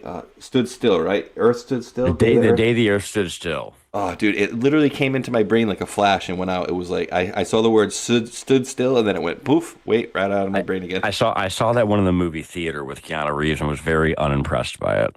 Right? Yeah. It was kind of like was kind of cringy. But then I don't know, and I would love to hear yours, guy, and people in the chat. Please let me know what your interpretation to this is, because this is why I love this one. It had to be this way.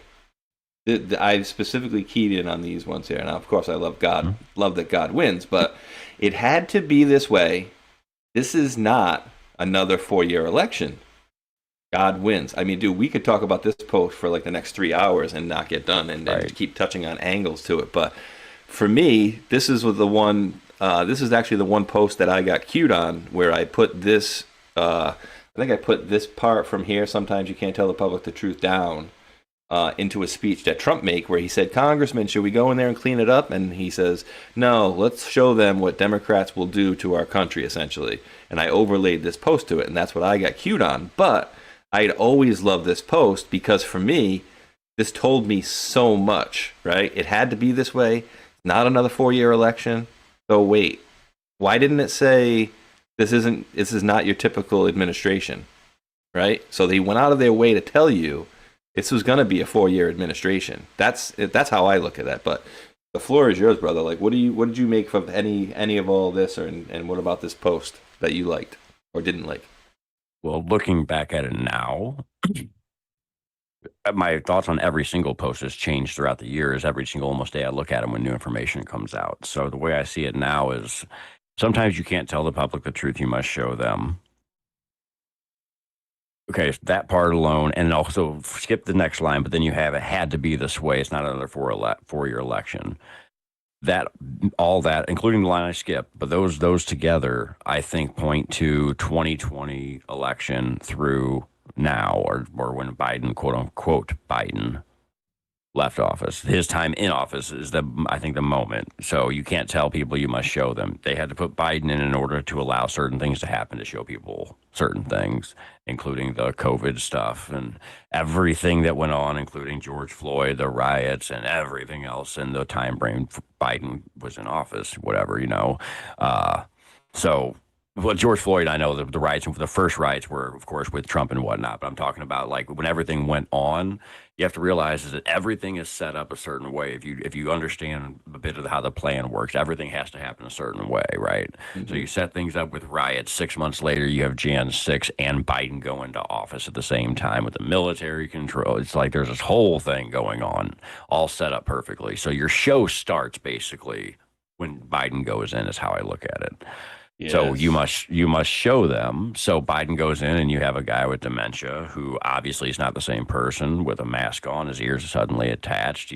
There's just so many which ways you can go about it to where if you actually think that's Joe Biden, I think you are the one with the problem that needs to have your head checked and your eyes checked pretty well.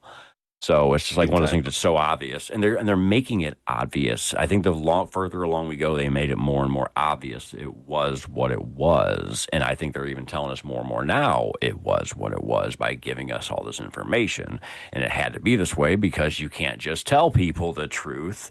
You must show them, and of course, it's not just another 4-year election because, well, I don't think Trump ever left. He was 45 through 47, so Biden was the actor in place to play the part that you must show them how retarded it was, what they would have done to us, what they planned to do for us, all of that. It's a show. So that's where I get in. And, of course, in the end, God wins. I love it. Yeah, I mean, I see it very much the same way, too, and it's so funny, right? And, Wheezy's saying in the chat, too, how about disinformation is necessary, right? Like, you could take that a million different ways. You know what I mean? You could literally take that so many different ways. In that, geez, like how about this? This is actually a good one. I don't think I've ever asked anybody else on these Sunday kind of catch me up shows. But let's say, how about this? Kind of just popped into my head. All right, I'll make it a little easier here. Let's go with Trust Ray.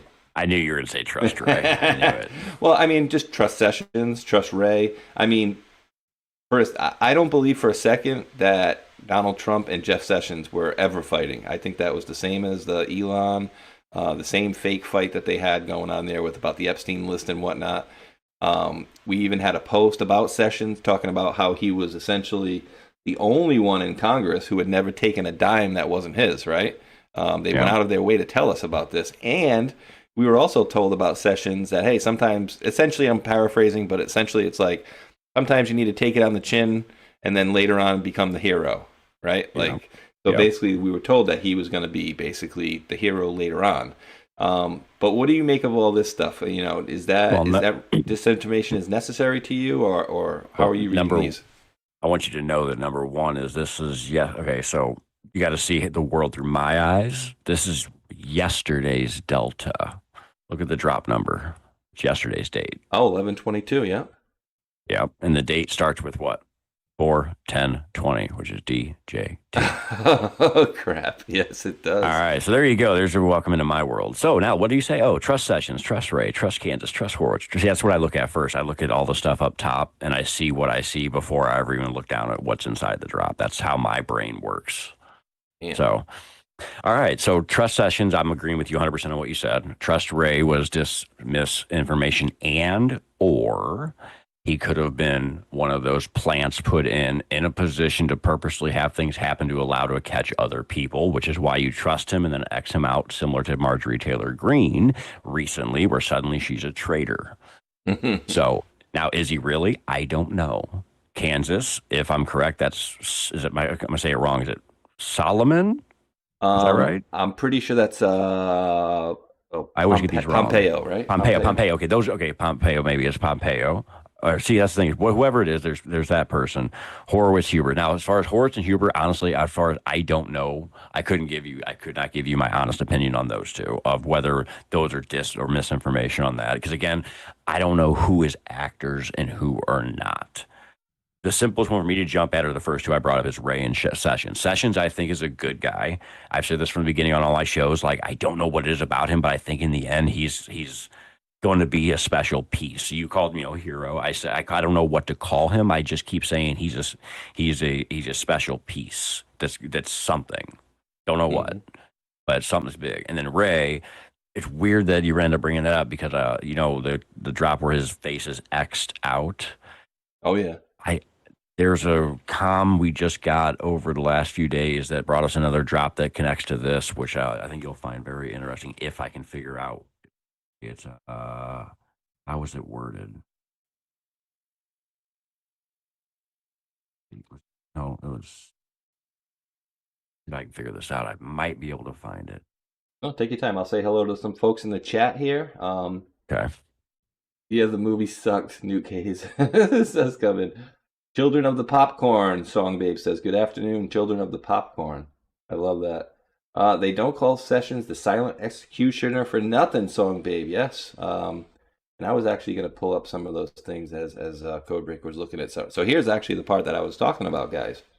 So it says, back in 2011, the indomitable Peter Schweitzer published Throw Them All Out, detailed examination of political corruption as it is actually practiced in the halls of Congress. Schweitzer found one single member of Congress against whom no allegations could be held, who had never taken a dime that was not his, had never cut any backroom deals, had never, simply put, played the game. So it's more game talk that we get, guys. Learn to play the game, right? It's not a game. Learn how to play the game. That individual was Jeff Sessions. So out of all the people, guys, and then remember, Sessions began the Epstein investigation.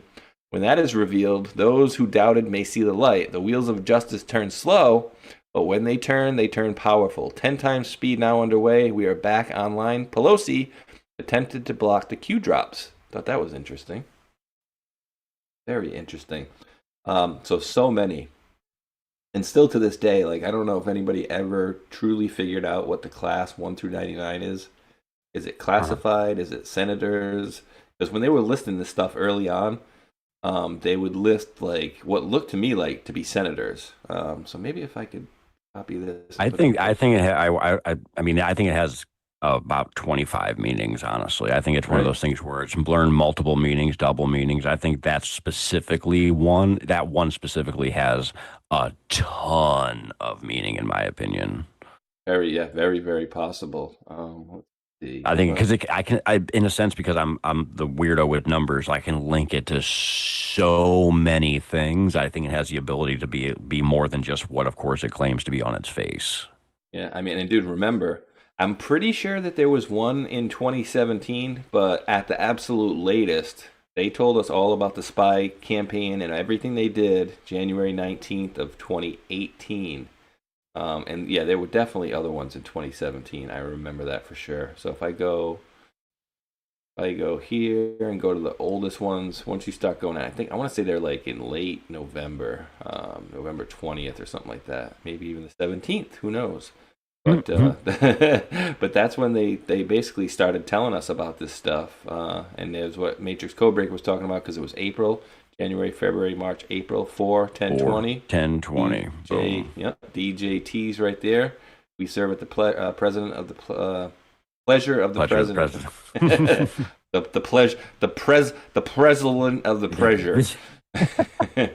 Good thing we dyslexic talked. Like me, right? Exactly. The first drop he signs at Q is like 62 or 1 or 3 or some 60. Is it? Okay. Let's see. Yeah, we're on 60 1, here. 61. There it is. Isn't that crazy? Because I think early on, people found out that they had they were looking up essentially like the IDs of these people, and they found some to be earlier than the Hillary Clinton post. That there are drops on the board, but I don't know if there was anything, revolutionary.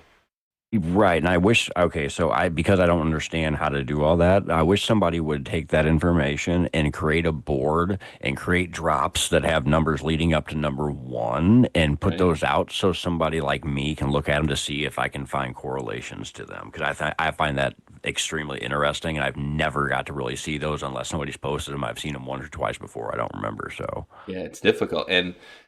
And these posts right here are very interesting too.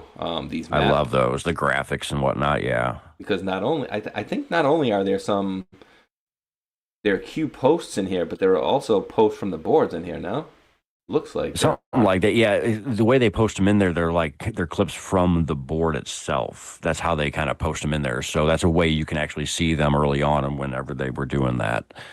Yeah, I mean, it's absolutely it's bonkers to me. So. Yeah, it's this whole thing, I feel like some of it is disinformation and some of it is real. I mean, you can't simply say like, well, maybe you could say, hey, all these people are under control or they must do what they're told essentially or whatever. But you could say this though. Okay. They also say Ray is a sleeper. Yeah, but for who? So that's exactly my point. So when they say something like that, that's the thing is misinformation and disinformation is real. So you're like, okay, trust Ray. Then you get the X'd out Ray. So, hey, well, was he a sleeper? Well, was he a sleeper for the good guys or the bad guys? So it goes to what we had a weird conversation about last night was the quantum stuff. And the Schrodinger stuff, it's like it's both a bad guy and a good guy at the same time until you open that door up. It's kind of how it goes to. Yeah, I can see that. I mean, and the same side, right? Like, Sessions went away and Trump, bagged him and said he was this, that, and the other, and left it looking like, he was incompetent and he, what do you call it? He recused himself because of the whole situation there, right? But then you could go and say, well, Ray, he was just covering up for, all the stuff that Biden was doing and stuff. And when you really look at what Ray did during a lot of those hearings, what did he do? He didn't do much of anything, right? Because when they asked him about, well, what about this? Well, I can't really comment on ongoing investigation. Like, that was his go-to the whole time, right? Like, can't really comment on ongoing investigations. And so was he doing what, the White Hats wanted him to do, which is just kind of play your role, be kind of opaque or whatever? Or... is he just a bad guy that, leaves here and then goes works for some law firm for $50 million and then comes back and like the Comey, Potomac two-step, what do they call it? They go work in D.C., get some experience, and then they leave with their security clearance, and then some law firm hires them for $10 million a year. And, you can look at that and say, yeah, he's basically our guy, or no, he's definitely not our guy. So the disinformation thing is really, it makes us look at every aspect of everything, right? We don't just look at it kind of cursory. We kind of dig into these people. But then you go into Horowitz, right? Like, dude, do you get the vibe from Horowitz that he's a bad dude? Like, for me personally, and, each person's opinion is their own, of course. But I feel like I'm a pretty good judge of character, especially when I can see somebody and I see the way they talk and interact with other people. I don't get the gist that Horowitz is a bad guy, and it could be just my bad reading of people. But out of all these people, Sessions, 100%, I don't read as a bad guy. Horowitz, 100%, I don't read as a bad guy. I've not seen enough of Huber myself, but he doesn't appear to be a good guy from what I've seen from some of his older investigations that he's done over in, was it Utah or whatever he was from? And then Kansas, Mikey Palms, dude, like, he's over in Ukraine now. He just, our doc dropped a story the other day that he's working with the Ukrainians in some drone company now. So, the only one on this list I can say I'm almost positive on is Sessions. Right. I could agree with you on Horowitz, but see the rest of them, I don't trust Kansas. I don't trust Pompeo. The other ones, especially because Ray, I can't answer the question of like which one is he, because I don't know. Here's where I fall. Is he playing the white hat part? Is he doing what he's told? Is he a puppet for the white hats? Is he an actor for the white hats? Is he under control by the white hats because he is a bad guy? Is he doing it because he has to do it because he's a bad guy and he got caught? Or is, like you said, is just a white hat playing the part?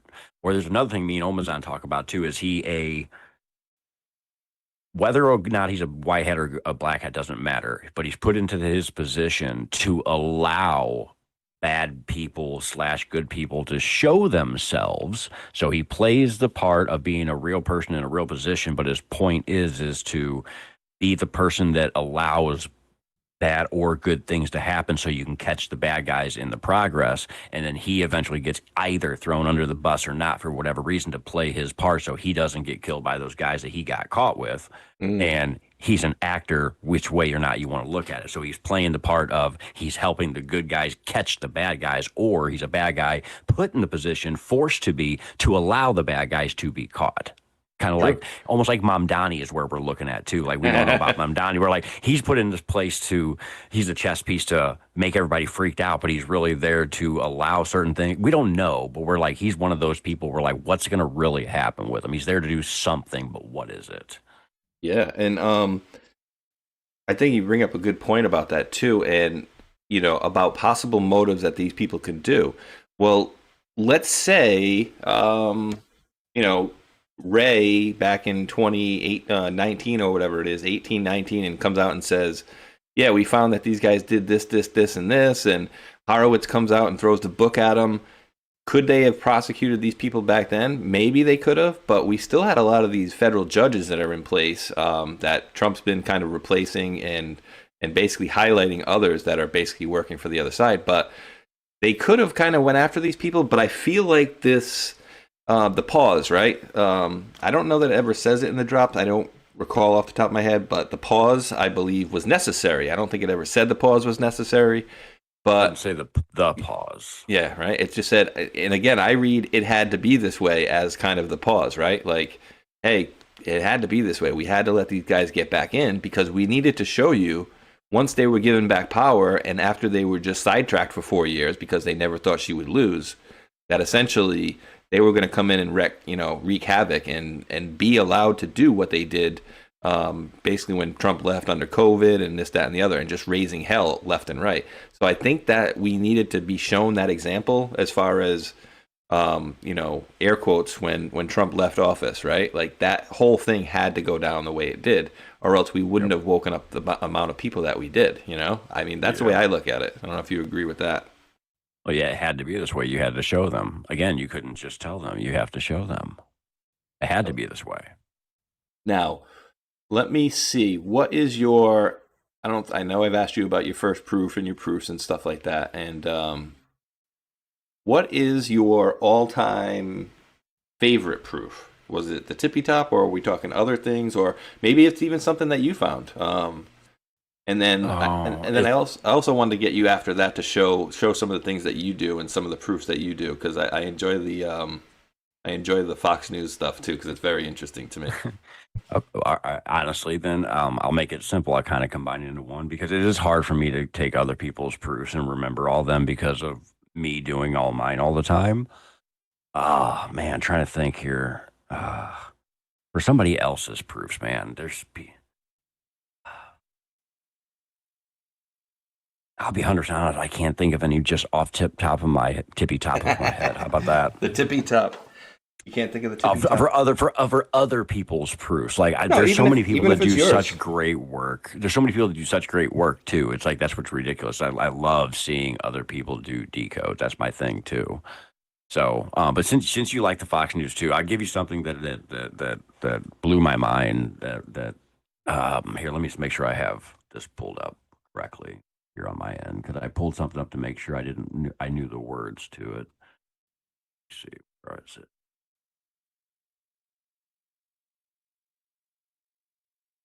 This it? There it is. Okay. All right, so we'll utilize Fox News to do it, because Fox News has been where I've evolved. Everything I do has evolved now to involve and be around Fox News. So we'll I guess simply start there.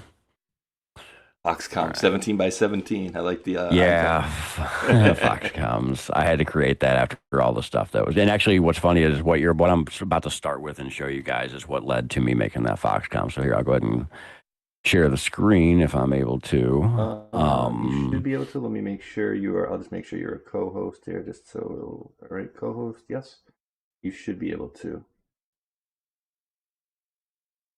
Oh wait, you know what? I gotta stop. Oh, you have to stop share. Yeah. There you go. Go for it. All right. So boop.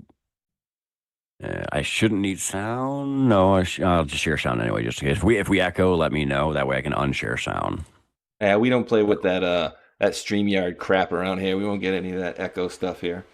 Okay. I bust their beans, but yeah, it's and you know what I noticed too? When you're on StreamYards, whenever they share, if it doesn't, you know how like every time they share a clip and it mutes your mic, every time they share a clip and it mutes your mic, it's gonna work fine. Every time they share a clip and it does not mute your mic, that's when it echoes. I noticed. I know. I know. Well, it's also whenever I share the screen or you share the screen on StreamYards, and if you're sharing your sound and people talk whenever you have a video going, it streams that's also one thing that causes. I figured that one thing out too. It's all coming through. I gotcha. Yeah. Foxcoms. Yeah. So I created this logo, I don't know, maybe a month or two ago, something like that. Cause it's just, I've started calling them Foxcoms because what I've learned is Fox is the king of comms. So the thing that actually kind of really truly started this off that was something I considered a personal comm directly from Fox News, directly at me specifically, both me and Omazon, but it's something I created directly. And the following day or the next show they had done, they you'll see. I just couldn't believe it. But it led to all this stuff happening to where I created a logo where I took the Fox logo and created this.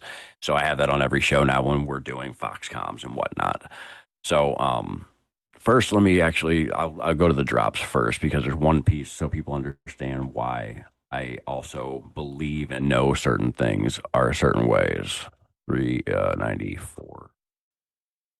All right, so there's this drop here, drop 394 back in 2017. It says, there will be a day within the next few months, but there will be a day that a scary but safe personalized message finds its way to you on multiple platforms, recognizing your contributions. We thank you for your service. Okay, so there's one piece there letting you know that not just through the Q drops, there's ways that they can tell you they're talking to you. Okay, and if Fox has White Hats are controlling things, full control, and they got control of Fox News, which over time I've kind of proven they have. Well, this can speak to me and speak to you. Love it. Then you have Fox News in the drops 20 times, and drop 1791 speaks loudly. This leads to where I'm going to. Mainstream media coordination, pre-planning has its advantages. Did you notice the Fox News coverage of QAnon last night? Targeted. Why isn't Fox News part of the mainstream media coordinated blitz attack? So they're not part of the blitz attack. And it says logical thinking. Well, what logical thinking? Look how this thing is signed. Not Q, POTUS, then Q, because POTUS has a stake in Fox News. Not literally, you're not going to find anybody out there, oh, yeah, I didn't find that his money doesn't. No, he's got his foot in very specifically in Fox News. And Trump told us to watch Fox News. When he did that, he was When I show you what I'm about to show you here, it'll give me the actual year correct. I think it was 2024, I think. Yeah, 24. Late May. I think it was around May 29th, 30th, or 31st or so. He had said this to us. He said it in some form of speech he was doing, and he talked about Fox News. He said you should watch Fox News, and he mentioned, I think it was Jesse Waters, Laura Ingraham, Sean Hannity, and There's been a few drops, right, that talk about watch Hannity tonight. That too, yeah. And then Judge Janine. Judge Janine was one of them that was part of it, I think. But either way, he said directly to who to watch. So oddly enough, me and Omazon, my co-host, for anybody out there, who my co-host and I, we started watching Fox the year before that. So we're already about a year into watching and breaking down Fox. And of course, it's evolved over time how we do it and how we catch and what we catch. But like over the time, we noticed that Fox was dropping comms like crazy. Then all of a sudden we get Trump telling us to watch Fox, then who to watch. So we're like all getting excited.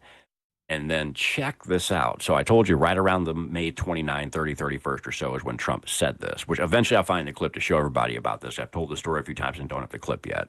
But then this happens. So I make this picture comes across my X feed or something like that, which is Trump is the Incredible Hulk. Nice. So I use it as my thumbnail. As you can see, this is I somehow, for some reason, clipped it and don't have the whole thing. But there's the thumbnail. There's the date for it. So 6/1/2024 was the date of the show that day. So I put it as nothing can stop what is coming. And so, again, this is just a day or two after Trump said to watch Fox News. And I put Trump as the Hulk, and we cover Fox News. So so this is the 6/1. So I'm going to take a wild guess. This is like, I guess maybe this was a Friday show or something like that, because it wasn't the very next day, but it was the next day they had the Fox show. The very next day, the very next episode on Gutfeld. Oh, I guess I got pulled up the other way. Do I got to go with this? Oh, I got it over here. That's why. Very next day on Gutfeld, he had this on his screen. That is crazy. And I lost my mind. And I was like, there's no way that just happened. So, of course, so the date on this, I have the only episode number here is episode 111, which that actually comes into play for a reason. But so the date, was the very next day, actually. It looks like I have it wrote down. So let me get you all three pictures at once. So here's the original. So date is on 6/1.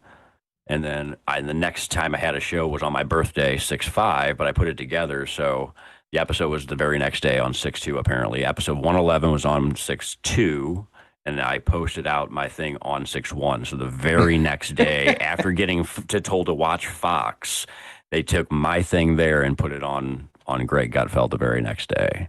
Dude, that is and put bananas. It together. And because here's the thing, if they put just, if they had just put maybe the Incredible Hulk, I'd be like, maybe. But the fact that they put Trump right next to the Incredible Hulk and your image was the Trump as the Hulk, that I know. Like, you can't make this stuff up. That's whenever I was like, okay, so you got cute. I never got cute because my story doesn't involve being even on the internet till 2020 as far as putting info out there or whatever. Yeah. So like I was doing everything on the side without putting stuff out. So like I had no way of getting cued. So this here was my first time ever feeling like I got cued by Fox, though. That's awesome. Like that was just like the moment I was like, there's no way that just happened. And now since this moment of that happening, it's non-stop happening now, actually. To the point where there's jokes on the show that Fox watches the Foxhole, which is pill.net. They watch the Foxhole because they will literally take things that we say and do and bring them. I will ask Fox News to do something, and within a certain amount of time, they will do it, and it's been done over and over and over and over.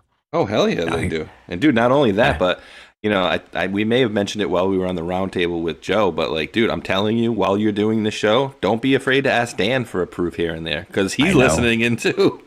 I know. That's the thing is Tron proved that a million times, which is the other reason why I started doing it. I hear Tron on the morning show, breakfast morning show. Shout out Tron. Yeah. When he's like, hey, Danny, we need a sign. We need this. We need that. What are you doing over there? And all of a sudden it's like you get something back. It's like that's the craziest stuff I've ever seen. So here's one of mine right here. Actually, let me make sure do I still have I got to go into my other stuff. Let me make sure I still have the clips. I do. Okay. I can show you guys every bit of this. This thing here is very recent. This blew my mind right here. So here's one of my favorite proofs. This again goes to me directly. I'm talking about myself, but I can't help this one. This is called the monstrosity right here. Now you might have heard about this or seen this space shot. If you do watch Rambo, this is a little before me and you got to be on the same show together. But when the Charlie Kirk thing happened, I happened to be on Rambo's show. I got called in to help him show a video, and then Charlie Kirk thing went down.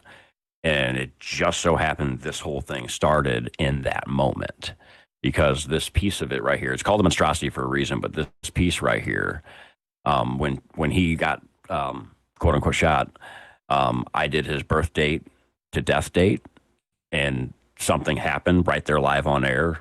And it was 11,654 days. Something caught my attention with this, which of course you see 4, 5, 6 backwards. It's a movie. But 654 caught my attention. So when I pulled up drop 654, it just so happened that these numbers are all inside drop 654 in the title. Of course, and right? and that's what set me off on this whole monstrosity. So I'll just show this piece of it because it's 31 years, 10 months, 27 days, or 11,654 days. Here's drop 654. There's 654. Jesus. 31st of January, 10 months, 27 days, timestamps 10/27. And then 2018, 2 plus 0 plus 1 plus 8 is equal to 11. There's your 11. Right Jesus. There. And dude, and the 187 down the bottom, which 187 is the police code for murder. Yeah, well, there's one other piece to the 11, though, I left off. January is 1. The leftover timestamp's 1. 1 is also 1 there, too. Dude, what are the odds that that's a coincidence, though? Like, I wish we had, like, some statisticians on here that could show us, like, the odds in that being a coincidence.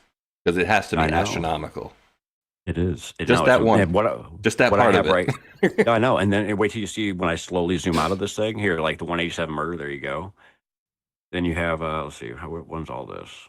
Let's see what's here. Okay, no. Sell his freedom shirt, but here, Charlie Kirk dead in simple gematria equals 119. Backwards 911.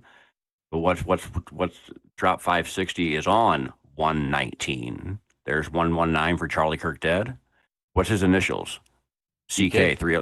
That's 311. Timestamps 311. Oh my goodness! And dude, didn't President Trump bring that up?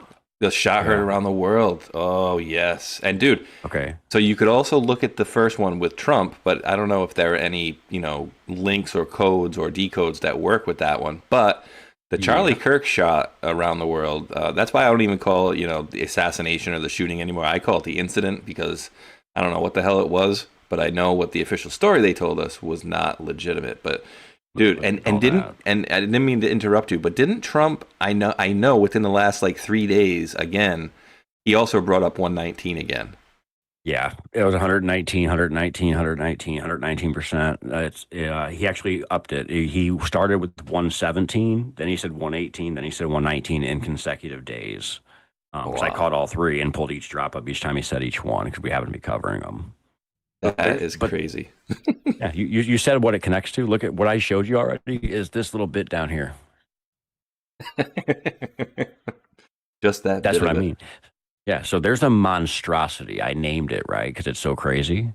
So I present this and have used it so many times since I built this thing, not long after Charlie got shot, within a couple days, literally, I put all this together and had presented it many, many, many, many times, almost every single day I had to use it. Because of that, again, a little backstory. I've asked Fox News to do certain things, say certain things and whatnot, and they have done it. So with this, I named this the monstrosity and kept calling it the monstrosity. So one day, this was, okay, I had gone on a vacation and I left on a Wednesday, okay? So this is the Wednesday before I left on vacation. I'm having a show and I'm talking to the White Hats and Fox directly, which I do on my show sometimes, and said, okay, guys, here's the next one for you. I want you guys to say or use the word monstrosity for me. That's the craziest word. There's no reason for y'all to suddenly use that. I've never heard anybody use it. I named it for no reason. I just came up with the word to just use it. Say it for me. I'll give you a week to do it. And I can go back and get myself doing this. I'll give you guys a week to do it till next Wednesday. So week goes by. but I left on that Wednesday and didn't get to see a single show on that Wednesday. So I'm like, oh, crap. So I didn't get to find out on the last day if it happened or not. So I was gone, left for the weekend, didn't do a show for like 5 days almost. Next week comes back, and on Wednesday hits, the next Wednesday hits, right? We're watching Fox News, and on Water's cooler, as you see above right here, something happens. Wednesday, 10:15, Obama's library labeled an ugly monstrosity, bro. Oh my God. And I literally about fell out of my chair. People that were watching the show probably heard me scream and go, oh my God, you see that? Do you pause it, pause it, pause it? Like I'm freaking the hell out. So That's it awesome. says ugly. And what is this? This is an ugly monstrosity of a decode here. Dude, And that's awesome. But then here's the thing. That's Wednesday, right? So they blow my mind on Wednesday. And that's the first thing that happens. Okay. Mhm. Let me make sure these are in order. 1, 2, 3. Okay. So this is so crazy. So again, I gave them a week to do it, correct? So this is a week later after I had given them the deadline. This is another Wednesday. So shoot forward to the following Wednesday.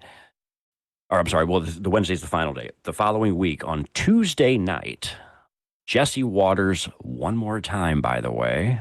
Let me get this. All right. This might be a little loud. They're talking about the Obama library. Okay, so this might be loud, but so y'all can hear it. Up the Obama presidential library, which is ghastly. Listen, Have you seen that thing? It's a monstrosity. Okay, At least that's in Trump has. It's a monstrosity. Okay. It's a monstrosity. Okay, At least I love He it. flipping, he says, monstro. I'm like, and that's on the Tuesday night. This is on the 5, actually, but Jesse Waters says it, right? So Jesse Waters says that, and then 2 hours later on Jesse Waters prime time, same night. You wanted only women and DEI to build it. Well, that's what they got. Thank God Barry only put in a basketball court. Can you imagine what kind of ghastly monstrosity he would have undertaken? What kind of ghastly monstrosity he would have undertaken? That's 2. You're reaching, And then- you're reaching, Matrix Codebreaker. You're reaching. And then number 3 to finish it off on, guess what? Wednesday, the 1 week delta to give it the 1 week to finish it. On a Wednesday, they do this. those are the stories of what is happening in America today. That is how Donald Trump's administration is hurting everyday Americans, most of whom voted for him. So the ballroom, it is a monstrosity, but I am choosing to talk about. So that's 3 times in less than 24 hours they say it. And they give it on both Wednesdays in a week period, and they've never said it before or since then. Dude, that is bananas. And you watch After I asked them to do it, and we watch them 5 days a week. We watch every show. We don't miss anything. and you've not heard the word monstrosity before that either.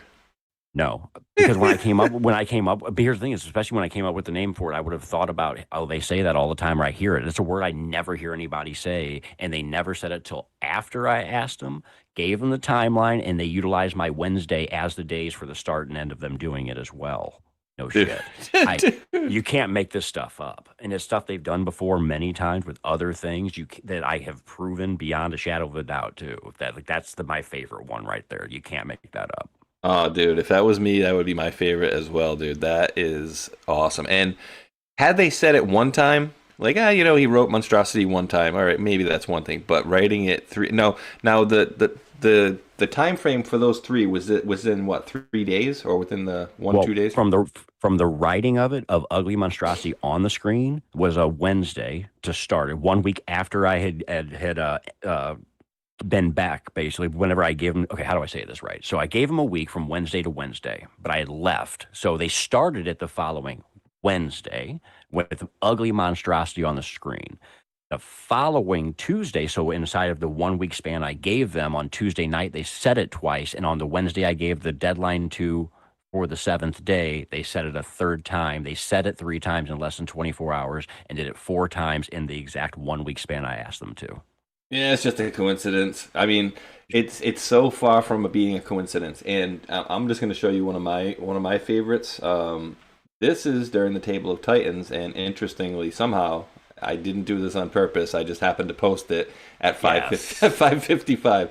So a lot of times, I will edit. It'll happen on accident too. Sometimes I'll post a video, and just by the way I edit it, it will end up like 1 minute and 7 seconds or 1:17. Yes. And sometimes I'll do it on purpose, and sometimes I'll do it on accident. But this one was on accident. It was 5:5. But if everybody remembers, Sylvester Stallone, which remember President Trump said, good friend of mine, Sly Stallone, great friend of mine, good friend, blah, blah, blah. He posted this out, and I don't think you can see it. Let me see. I'll put it right here because you can't really see it. It says, official Sly Stallone heading into the storm. And he's got a Q hat on. I'm like, that sure as hell looks like a Q hat. And I think his boat is named the Quantum. Now, a bunch of people even took this picture, and they were going down the road of "This is Princess Di," and I'm like, "Yes, sir." I was going to say, and I'm like, I don't know. I mean, do you think she would be hanging out with Sylvester Stallone, who's going to get a lot of attention? Maybe. Who knows? They're on a private jet. You never know. Here, they said that because the way her hand holds up, and she holds it the exact same way as Princess Diana. Yes. So I love all that conspiracy. I do think she is alive, but. Is that her? I don't know. They sure like to give us stuff. They have a Q hat. She does cover her face. That is her hand sign. I don't know, but I do love that one, I will say. Yeah, it's crazy. So when I posted, a lot of people started putting, and before too, they put that picture up like, yeah, it's Princess Di with Sylvester Stallone. I'm like, yeah, maybe. I doubt it. I don't know that she would be rolling around with one of the most, recognizable stars on the planet. But you never know. I mean, they are on a private jet, which means they didn't have to go through the airport and all that good stuff. But I forget. It could be. Let's say that it could be. Yeah, absolutely. It absolutely could be. Now this one, this was 2024, but I think this post was. I want to say this was like 20. It was during the pause. So I asked Dan very specifically here.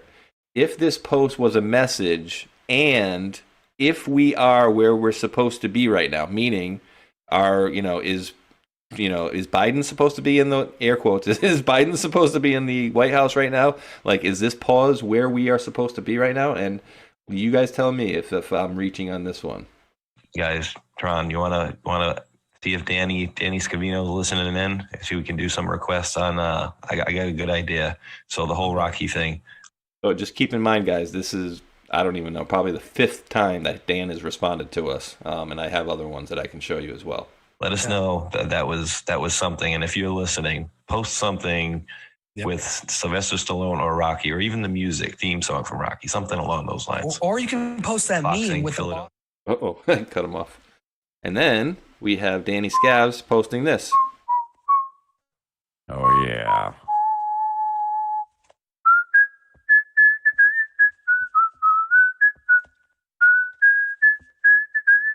Of arrival after Rocky 3. Eye of the Tiger. Yes, sir. And so you asked them to do that. Yeah, absolutely. And it was posted at 5:55. It says right there. Well, that was my post. Your post. That's gotcha. Yeah, this post right here is well after the fact. I think this was like 22, maybe 23. The speech over, nothing happened. Wow. Right here, 12/18/21. 12/18/21. So 12 months into Biden's administration. Wow. That's a long time ago. You just ran, kind of ran. That's the 2020. Okay, so Q still posted into 2020 though. So yeah, of course he had that big. He had the big pause that stopped it on December 8th, 2020. Which I learned this literally just the other day. I happened to look over at my Rumble, and when I started my Rumble page, so I didn't start my Twitter until June of 2020, not long before the purge, actually. Oh, really? I learned I actually started my Rumble, which I didn't post any videos, I don't think, till 3 months later, or maybe longer, but December 8th, 2020, the date of drop 49553 that says we're not going to take it anymore. There it is. Yeah. Boom. I just saw that. I couldn't believe that. I was like, no way. I was like, it lines up when the pause of Q actually kind of started up. That's pretty wild. Because like I'm into dates, so I'm like, I wonder when I did certain things. I wonder if it lines up with anything cool. I saw that. I'm like, no way. That's pretty sweet. Yeah, right there. The last Q post before they went silent for 2 years. And then everything after this, I think a lot of people questioned whether the 2022 posts were legitimate or not. Remember there was like a W or something that came out? Somebody posted under W or some crap like that? Well, W's in the drops itself already. There's a drop that ends with W. Interesting. And dude, did you I'm sure you had seen it, but you saw Joe Rambo's interview with Boone Cutler about his Facebook posts about Q? Dude, was that a mind blower or what? Now, okay, so don't get me started on that. Okay, so the Boone Cutler thing, so the 8 days between Boone Cutler and Charlie Kirk made me wonder if both of them had something to do with 60,000 man army. And I'm not going into are both of them alive, just are they part of the 60,000 man army? Yeah. And I did the weirdest dig, and I was able to find a drop that put those two together in the weirdest way. Really? The weirdest way. Actually, here, I have it's on my Rumble, actually. If you go to my Rumble page real quick, I can direct you directly to it, and that way I don't got to try to explain it. Go to video, or all videos. No, videos. It would be on, I uploaded it. It's right there, the second one. That's it. The Boone Cutler, Charlie Kirk connection. Yeah, check. Yeah, it's real quick. 6 minutes. Take a listen here, and just so everybody knows, really quick, before we do play this, give you a thumbs up while we're here, right? So while we're here, if anybody's not aware, Boone Cutler had passed away, in the last couple months, and he was the guy who co-wrote the book with General Flynn about, 5G warfare and whatnot. And when Joe had him on his show, I think he kind of surprised, Boone with this, but he was like, hey, kind of going through some of your things and like on Facebook. And I think it was like, what was it, 2011 he was posting this stuff? It was a long time ago. It was like 2011, 2012, somewhere around that time, where Boone Cutler would make a post and then it would, at the very end of it, it would just say Q. And then there was another post, it would end, it would say Q. Here's the kicker to that, Matrix, is I don't remember seeing any posts that Boone Cutler posted that ended with anywhere between A and Q. A, B, C, D, E, F, G, H, I, J, K, L, M, N, O, P. None of those. I didn't see any initials other than the Q. So, if you've seen any of those, let me know, but that's how I saw it. So he was posting drops on Facebook, 10 years before the Q drops, around 10 years before the Q drops, signing things with Q. And his excuse to that was, oh yeah, well, I had a team of people and I was just, quoting a person, and that would be, hey, this person wrote this, signed Q. So I knew to attribute that post to that person. And again, where are the A through P's? Because there were none. All right, let's listen to Matrix Codebreaker's 5 minutes, and then we're going to wrap up after this. Because, dude, we just did 2 hours, and it felt for me like 20 minutes. So, right. So let's bang this out here, and then we'll see what we got after that. Boom. All right, so I've been making a lot of connections with Charlie Kirk and what we'll just call the 60,000 plus Q Army. And going into all the different connections and basically putting together things that most people probably should see, but most people don't know about. And, of course, those connections that are mathematically impossible, I can't stress enough how wild the connections I'm talking about are. But what I want to bring to everybody's attention is this. Last night, I came across a connection while this picture here was given to me kind of accidentally, thanks to Rambo and Friends and Dave from News Treason from their, I believe it was their D-Class show. They popped this on the screen while talking about Charlie Kirk, and I grabbed a screenshot. And where it led me is absolutely wild. But what I want to bring up is Boone Cutler. Somehow, some way. So 8 days after Charlie Kirk dies on the 18th, September 18th, 9/18, we lost Boone Cutler. So with all the stuff I've done with Charlie Kirk and then what I come across here, and here is Boone Cutler's page, so those of you that might not know, Boone Cutler, BC is his initials, okay? So what I came across, I don't know what to say other than holy crap. So you guys can let me know. So what I did was I broke a whole bunch of stuff of this down, but the one thing I'm focused on here is going to be this part, 1993. And so my thought process was, when I'm doing this full decode, was connecting Charlie Kirk to certain things, including the central casting Q Army. So many people are putting things together, but here's one thing I found that connects with Boone Cutler as well, which is crazy, because how this connects is just, it's quite literally mind-boggling how it could possibly connect. So with that, check this out. Here's 1993. So we're going to check what drop 1993 is in relation to Charlie Kirk. Following the line, we go to drop 1993.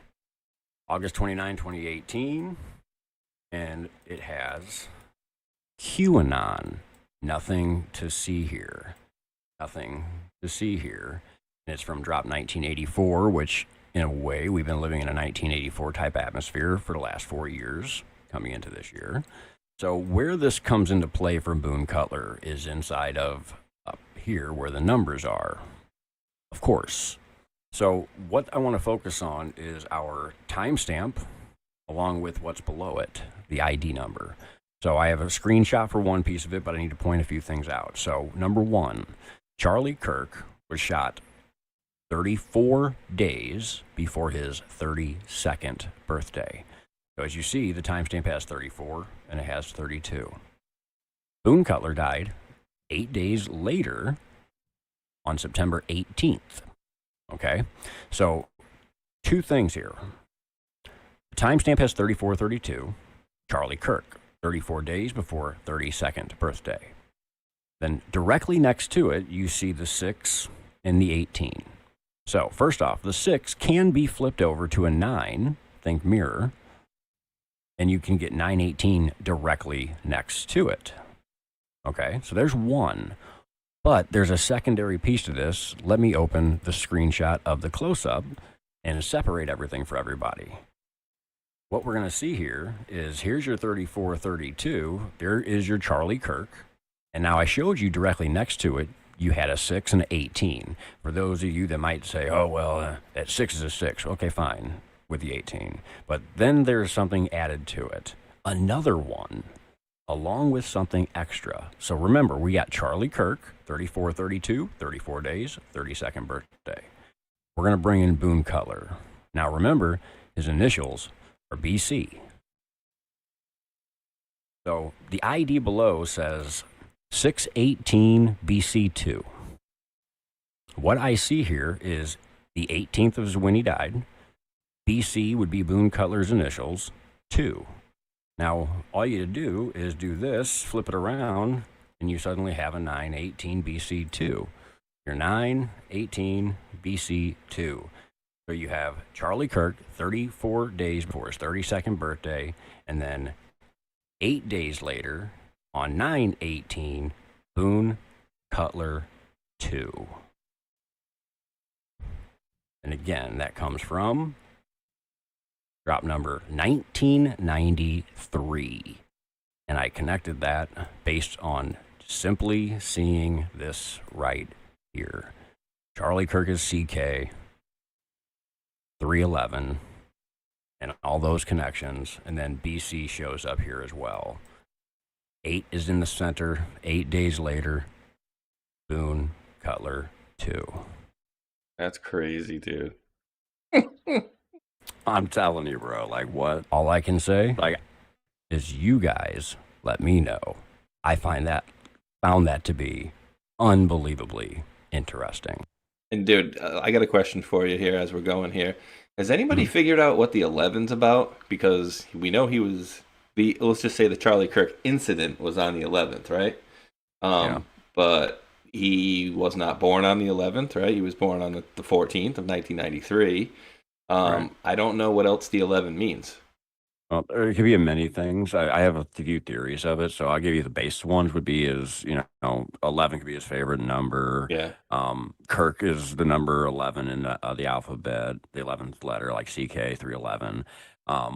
That, or if you want to go the route of if it was white hat CK 11 would be 31111. If you use his initials with the 11. So how I see that is just before Charlie Kirk was shot on August 15th of 2025, we had the red carpet event with Vladimir Putin. And so there's 311 and 1111 built into that conference, which was just literally 17 or not 17 literally, but 17 or so days before Charlie got shot. And what the connection I see is Alaska time. Trump and Putin shook hands at 11:11, and in Eastern time it was 3:11. So there's both of those built in, and the jet behind them was AK, which is 111. The Beast behind them had a jet behind them, which was numbered 525, which dropped 525 references planes and reroutes and 7 out of 10. There were so many things that goes on, but yeah, the 311, the 11 from Charlie Kirk, though, that's just one thing that recently popped up. Before that, why they had it connected, I couldn't tell you, because here's the thing: is wasn't a big follower of Charlie Kirk. I had followed him and whatnot, but he was just one of the many people that I tried to keep and follow and whatnot. So I didn't know a whole lot about the guy. Yeah. And when the situation happened, of course, that's when I really got to truly learn about the guy truly. But as people know that that were there, maybe a Rambo show when he got shot. That thing I showed you guys with where the numbers popped up that turned into monstrosity. That was literally less than an hour after he had been shot. I had put those numbers together for that one drop and was like, all right, something's wrong here. Really? Like how is that even possible that these numbers line up? That was live on air, literally within an hour of him being shot. I had put that together, that first piece of it, and I was just like, so there's got to be more, and it turned into what you saw as the monstrosity. Dude, that monstrosity is badass. And so I, as you were talking, I was just looking up quick, and some people were saying, this is just online, and Charlie's favorite number was 47. Well, he had the Charlie Kirk 47 hat, which I believe is, for President Trump. Obviously, 4 + 7 is 11. But dude, right. let me show you this, because every person that I do, videos one of my with, favorite drops. Which one? This one favorites. Is. Yes, all right. So I love this drop. So this post right here, I told to a few people. I don't know if I brought it up to Stormy while we did our video. I don't know if I had time or not to, because he was showing quite a bit of examples of his decodes and stuff like that. But I'll put you onto this, because I'm not intelligent enough to figure out what I'm about to lay out for you, which is, what if we were reading the posts, not like that we were reading them wrong, but we were reading them in incorrect order. Right? Like maybe some way throughout the drops there was a way, like it wasn't supposed to go, okay, we're supposed to read post 1 and then 2 and then 3 all the way, end at 4,900, whatever it is. But maybe we're supposed to read this one post, which was supposed to lead us to another post, which was supposed to lead us to another post. And so where I'm going with it at the end of the day is, even though this post was very close to the beginning, November 2nd, 2017, it was only, 4 or so days since the first post. Maybe, and this is a huge stretch, so I'm giving that caveat, maybe this was supposed to be, when we decoded everything the correct way, this was supposed to be the last post in the order in which we were supposed to read them. And so I'll tell you because of this. Fellow Patriots, I'm being advised actions have created accelerated counteractions. We have not yet ascertained the scope of the attack. Watch the news outlets. POTUS Twitter takedown was not by accident, as referenced several hours ago. Should the lights go out, please know we are in control, which we've seen President Trump do numerous times, turning the lights out in the office and whatnot. Do not panic. We are prepared and assets are in place. And this is the part right here, of course, that leads me to believe that this is the last post in the line. God bless. I must go for good at this point. Now, Matrix, some people will tell me that, we understand that there were more than one people dropping the post, because there were some that were, written in a certain way, and then you could clearly see that a different person was coming in and, laying out drops into a different manner or whatever, right? So there were different operators that were dropping posts. So that's what they're saying, like, oh, this was one operator that could only drop, and that was it, his last one, and he never dropped any more posts after that. But if you notice, I must go for good at this point, November 2nd, 2017. And then I go down here, when's the next post? Oh, well, the next post is November 2nd, 2017 at 8:07, and that post was at 7:30. So I must go for good for now, but then I post a half hour later. So just something, for, not anything for you to, actively decode now, but just something to think about going forward. Are there other ways that we could have decoded these drops altogether? Possible, right? I'll be honest with you. I've never thought of it the way you just stated it, and I think that's amazing. And you gave me something to think about. Actually, that's actually really interesting. I didn't think of it this way, and why I said this is one of my favorites is because of what you just got to, the last line. I must go for good at this point. I've always wondered what that meant. And now that time's gone by, I have more I've added to this one that I think. So one, it could be literally a person that was dropping stuff that could have been maybe killed, or not doing anymore, whatever it may be, could be that. But I feel like for some strange reason, I always felt like it was somehow connected to Trump, as though when he finally would step away for good. And a couple things that I kind of point at it being Trump is, again, now that I'm further along in my knowledge, is if you just look at the top of the drop itself, drop 64, think mirror, you get 46. There's your dash and your pause. He was gone for that. That's one. Two, the timestamp is 7/31/24, and if you just take one thing and think mirror with that 31, you get 17/34, which is the date Trump got shot in Butler, Pennsylvania. So there's number two. Damn. And leading to the blue numbers, which I call the blue no numbers, because it says no there, which for numbers. But so I've named them the blue no numbers. So the blue no numbers start with 147. So your think mirror 46. Or plus 1 after the shot and Butler above gives you 47 below. So I see everything pointing at Trump when I see this now. Crazy. And I've always thought it was for Trump. And I'm like, because at first, when I first read it, I thought it was for Q. Q's going to go for good at this point. And then, of course, not first read it, but over the years, thought maybe it was Q. Then it was maybe this, maybe that. Maybe it was Biden being the 46. Maybe it was a date 6/4, something's going to happen. But over time, now that I see what I just told you guys, I kind of feel like it's pointing at when Trump finally steps away for good, as far as finally not being president, king, leader, whatever you want, cult leader, whatever the hell you guys want to call him, whenever he finally steps away from the limelight, I think because that's when you were prepared and assets are in place. I don't know. When it comes to the rest of the drop, I also think that goes to the time when it could have been dropped, and also 2020 again when he became 46 and he steps away. So there's multiple layers of what it could be and then what it could mean in the future, because again, everything has multiple meanings to it. So dude, I love it. And so, dude, what I'm gonna do here in a few minutes, I'll read off some of the pilled donations and the D Live thing, and I see my brother OH58 Captain, which, if you know, OH58 is a helicopter. So our captain, which I won't dox his last name, dropped a $20 Rumble rant. He says, "We are in the storm, Patriots. Prayers all Patriots emerge unscathed. Sending you a song I wrote in 1998, but re-recorded this month to your Proton Mail, Mike." Okay, I read that a little differently. I thought you had already sent it. Somebody sent me another song a few days ago, and I'm gonna implement that into one of my shows this week as well. And I will definitely put the captain's song in there, too, if he wrote that back in 98. And he had sent me some pictures, Matrix, back in the day of him bringing around. He had some pictures from airborne in the helicopter of him with some high-value brass with him. Some pretty cool pictures there from the military. Really enjoyed looking at that stuff. So I'm going to basically read all that off in a second. And I'm going to give you, a minute or two or whatever, as I'm literally going to run upstairs because I'm about to pee my pants. But let the folks know, like, when you are going live, what platforms you're on and whatever. So at least take a minute, and I'll be right back. Yeah, no problem. No problem. I'm used to it. You're all good. So especially for everybody that does not know, I'm on all the main sites. The show that me and my co-host do, so it's not always on my channels, just so you guys do know. But the show itself runs on both pilled.net, which we also call the Foxhole, and of course Rumble. And I will drop here. I'll drop all my links. That way, everything's in one spot. In this link here, dropped into the chat. Both chats. I'm only in Rumble and on Pilled as far as the chats I can see that I can drop. So if there's other chats out there that the mods can drop in other places for me, all my links is the simple place.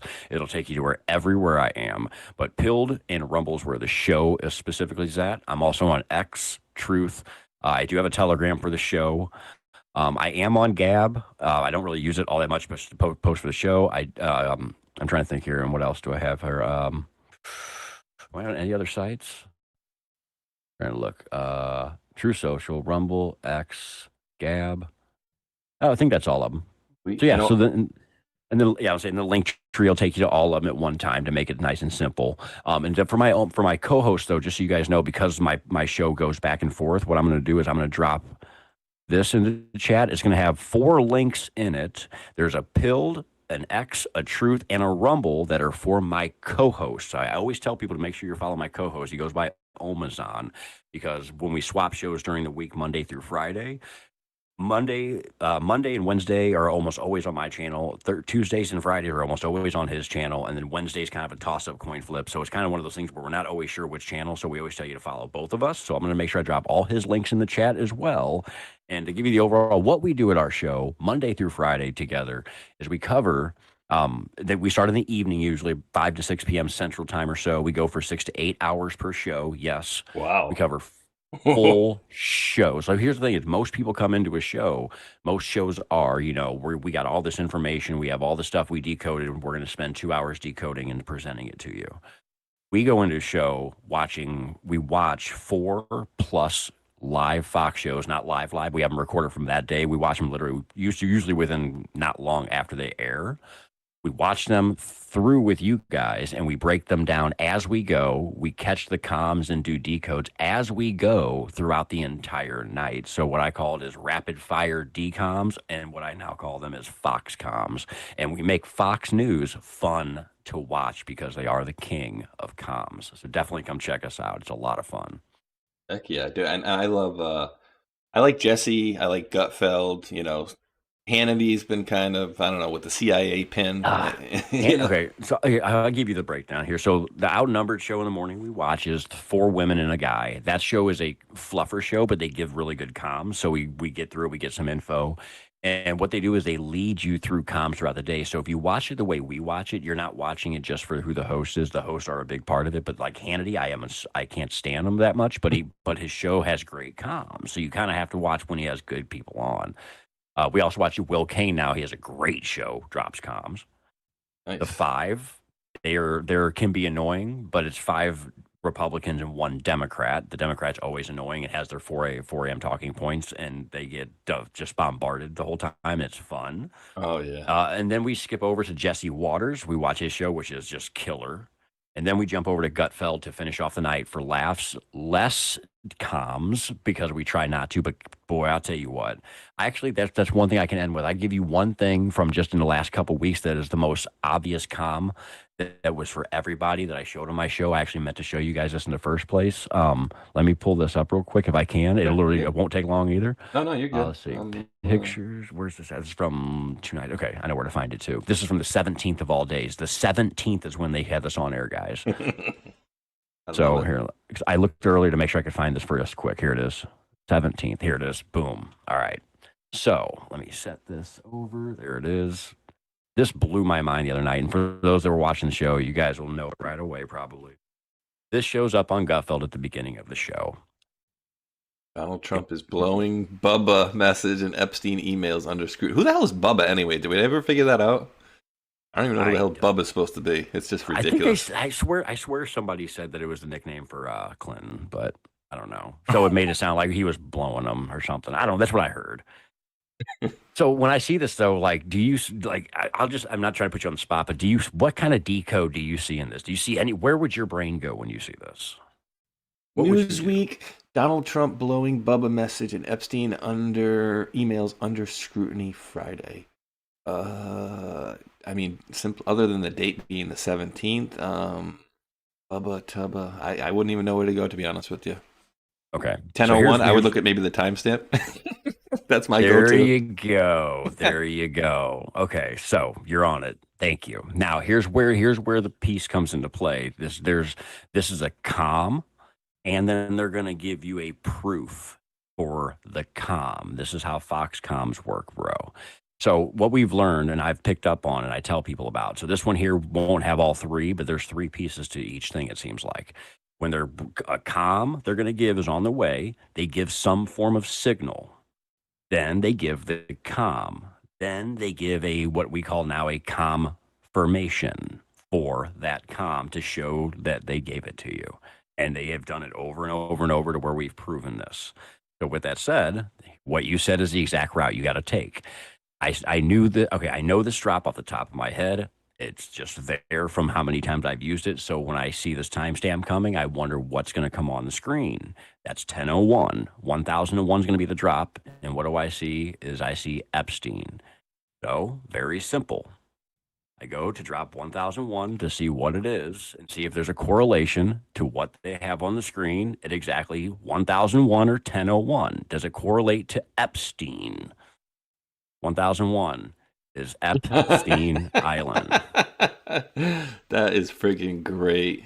And when was Now, this? Was this 17th? A few days, like 6 days ago? The 17th, literally 6 days ago.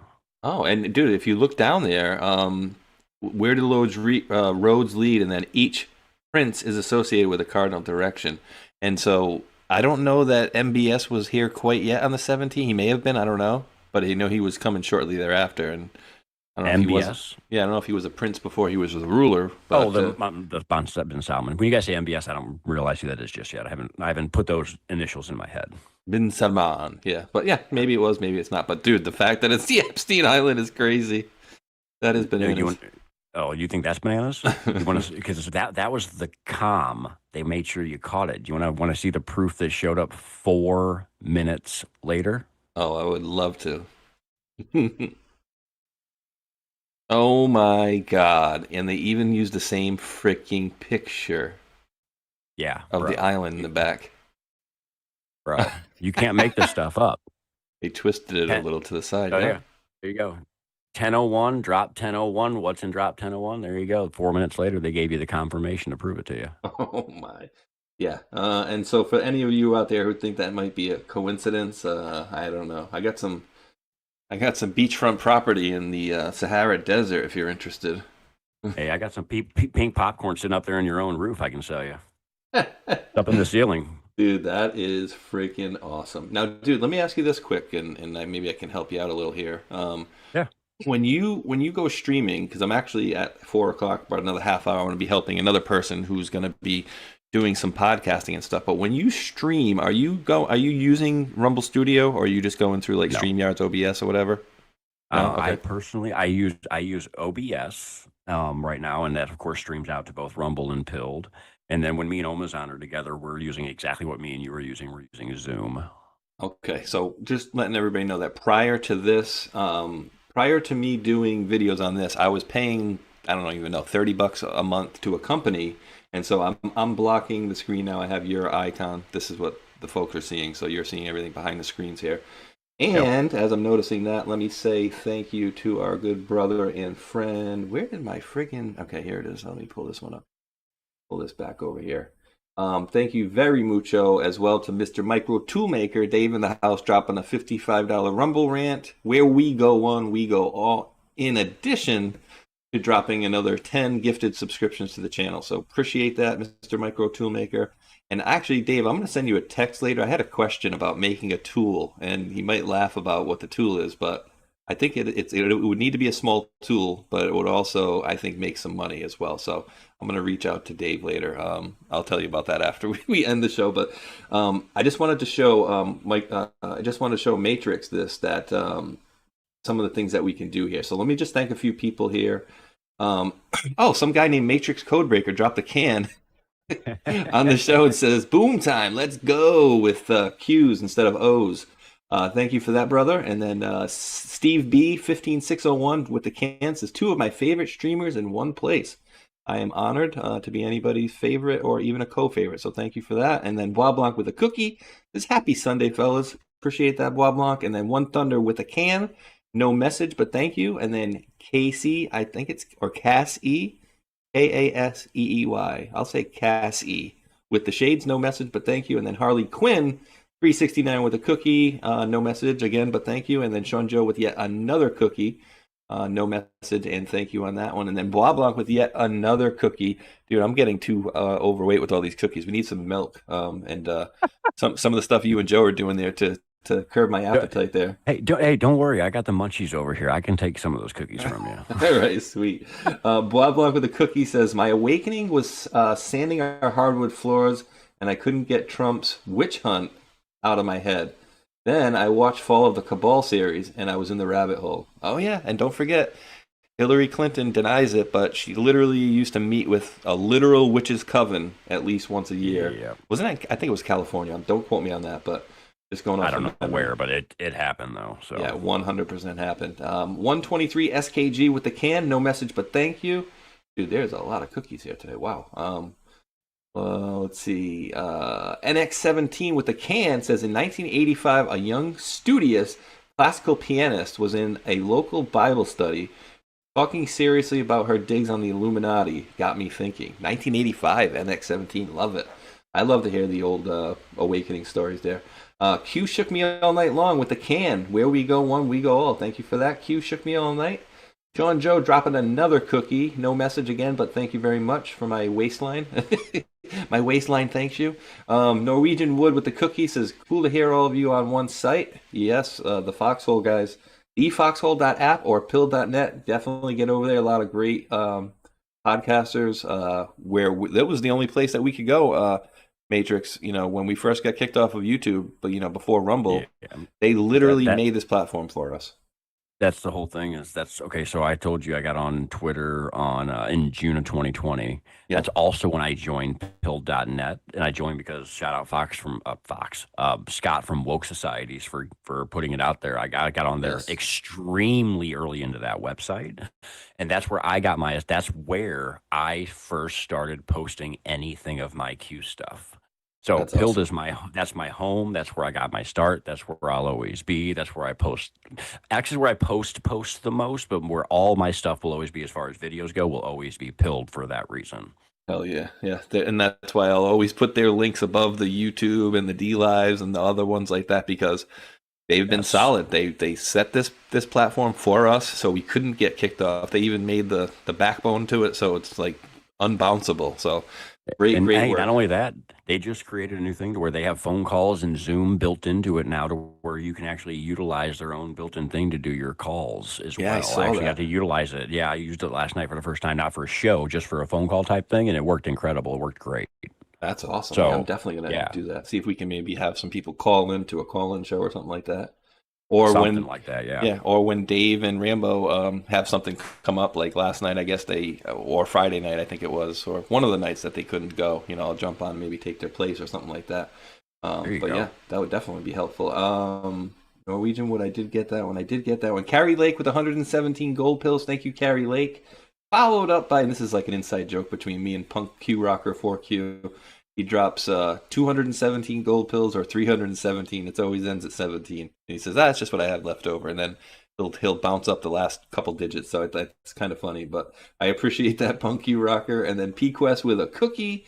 No message. So these next four are no messages. P-Quest with a cookie, no message. And then Sean Joe with a cookie, followed by another cookie, followed by yet another cookie. My waistline's furious. That's a quote from one of my favorite movies there, The Other Guys. So thank you for that, Sean Joe. Man. One of my all-time favorites. I know that movie front to back. Right. It's not a good time, Bob.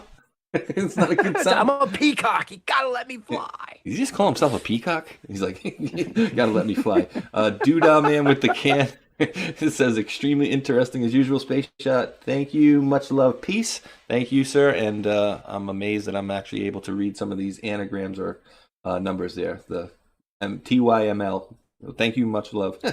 And Thick Ray with the can, the last one over here, says, just think of it. That's how God works. Yep. Where we go one, we go all. Q. God's timing. And just like they said before, this stuff is not on our timing. The wheels of justice move slowly. But when they do move, they move powerfully. And so let me just hit up our good friends over at D Live. And this is what I wanted to show you in a second, Matrix. All right. Patriot Chick, Susie Q, and P Dancer, the top 3 contributors over there. Thank you, Red Pill Red, for the Bravo clappy picture. I like that. And I'm dropping 50 diamonds into the bucket as I normally do. 100 on Saturdays when you guys come visit me and Hulk, just so you know. And then I'm distributing 59.5 diamonds back to I think they're cubic zirconias, I'm not going to lie. But so I'm going to do this, Matrix, and I'm going to try to show you why you should get into, why you should get on Rumble Studio. So all these platforms, I'm showing kind of, I'll show you guys quick. I'm just showing Matrix behind the scenes here. So here's Rumble Studio.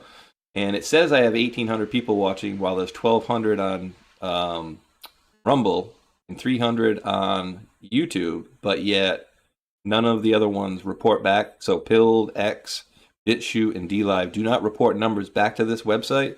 So somehow 382 plus 1,200 is 1,800. Go figure. I don't know how that works. Wait, I'm gonna do the exact math and see what the hell. It should be 50. It should be 1,582. You know. So 1,200 kids rounded around. No, that doesn't make any sense. So what about X? There doesn't show you how many's on X. No, see, live viewer account's not available, and then these ones are what they call custom RTMPs, which is DLive, BitChute, and Pilled. Pilled, DLive, and BitChute. They do not report the numbers back. So in addition to being able to do all these platforms, which I used to have to pay $30 a month for, you can actually go in here, and I'm going to do this. And so I'll hit you mute. You can talk or whatever, but you're muted for the folks now. So I can go into here on campaigns, and depending on how many people are watching, you can do a commercial live on the spot. So see, like they give you an offer, and they tell you like, here, you can get paid, $10 to do this offer, $7 to do this one, or whatever. So, you want to obviously go with whatever you're aligned with, or whatever's the better paying one. So you do this, and then it gives you a little script here. So let me just read this out for the folks. So want to touch on Sacred Humans 100% grass-fed beef liver supplement for just a second. What's amazing about this specific product is that it's one of the most nutrient-dense sources on the planet, packed with essential vitamins and minerals. It's the opposite of what big pharma and big supplement companies want you to know about.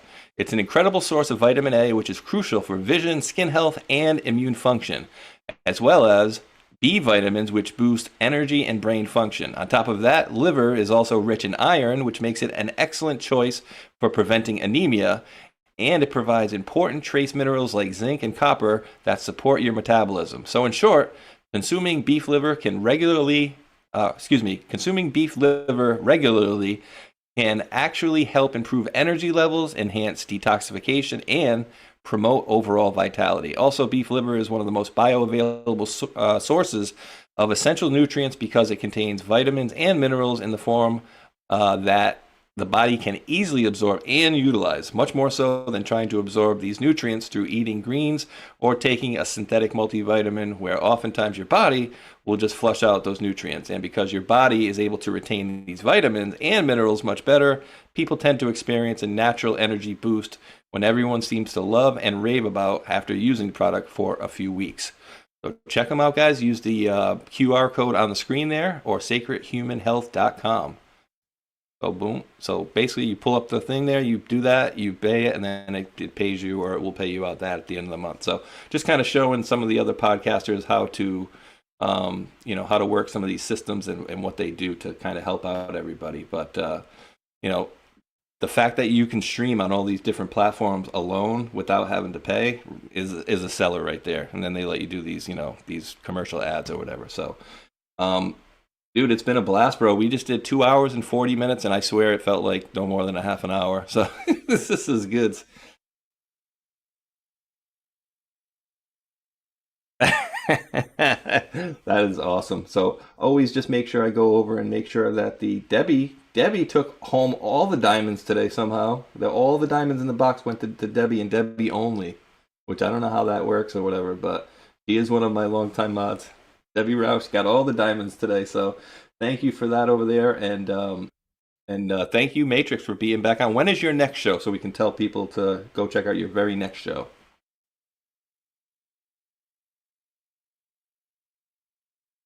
Oh, crap. To everybody, because Monday through Friday in the evening, we're always going to have a show. I should have it tomorrow night officially because it is a Monday. But if things pop off in the daytime where Trump's live and he's doing something crazy, if there's a reason Amazon can't cover it, I might pop on. So that's why I tell people, have your notifications turned on if you're following me in all the places, because I try to post out everywhere. And there's chances where I can come on at any time during the day.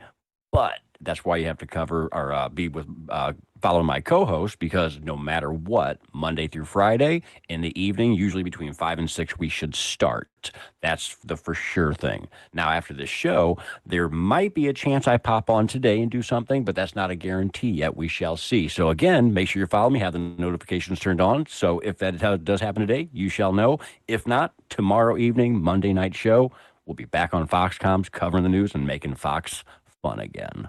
Hell yeah, brother. Appreciate you coming on here. Always have a blast on these Sundays, because not only do I get to learn something about you guys, but I also, every damn one of these Sundays, I'm learning something new. So learned a few things at least with you here today. So that was great.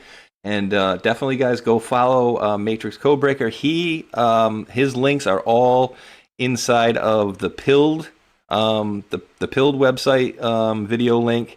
And I showed you guys earlier, they're inside the Rumble link as well. I have his Rumble, I have his Twitter, and I will add his True Social and anything else he gives me after this, and we'll get that out to you guys. So follow him, and you guys can check him out, and for his next videos coming on. Thank you guys all for hanging out with us on this Sunday, even the folks over at YouTube, where we have, where do we got going over there?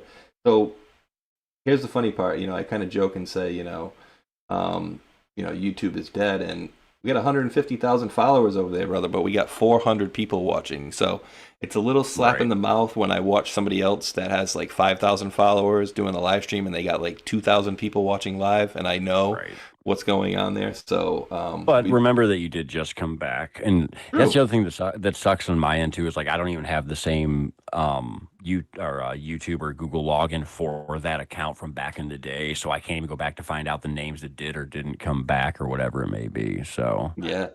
You know what? They might have you have me muted or something. I did. I had you muted for a second there afterwards, right before I asked you when your next show is, and I'm like, oh wait, he's not. I muted him. That's when I was doing this. Okay, cool. But yeah, you're good now. Yeah. Oh, what was I saying now? I just lost my train of thought there. I was saying that. I saw I was muted. So. No, you're good. You were just talking about. I was, to be honest with you. Let me just read this because I'm going to forget. And okay, I don't want to forget to tell people. And thank you, DG7851 on YouTube, who says, remember, where we go one, we go all. Nothing can stop what is coming. And the most important thing I think of this one right now is free Tina Peters. Get on the phone with your local reps and call up and see what they can do. Because as far as I understand it right now, Matrix, Jack Smith got her involved with that election stuff, was looking into stuff. So that makes that a federal investigation. So therefore, she could be classified as a whistleblower, and she should be able to be removed because she's not in good health. And apparently, she made a complaint about one of the teachers there or something, and the warden threw her in the hole. A woman that's having breathing problems. So definitely need to get her out. I heard. Yeah, I didn't know much about it. I told people recently, they asked me about Tina Peters. That story is not one I followed very closely, so I don't have a bunch of knowledge on it, but I have heard that does suck. They do need to free Tina Peters. That's screwed up. She's the one from Colorado that took the forensic snapshot of the Dominion machine before they did the trusted build, which means they wiped the machine. So she took a picture before and after, which shows the fraud that they did. So absolutely proves the fraud that's going on there. So, but yeah, bro, this has been a blast, and definitely in the future, definitely get you on, jump on your channel, mix, cross pollinate the shows. So you got my number, I got yours, and we'll do this again sometime in the future soon. So again, thank you to the mods, and as I say at the end of every show, and I will add for Matrix on this one, we do appreciate each and every one of you wonderful world patriots out there for tuning in. And until that next one, thumbs up, like, and subscribe. Peace.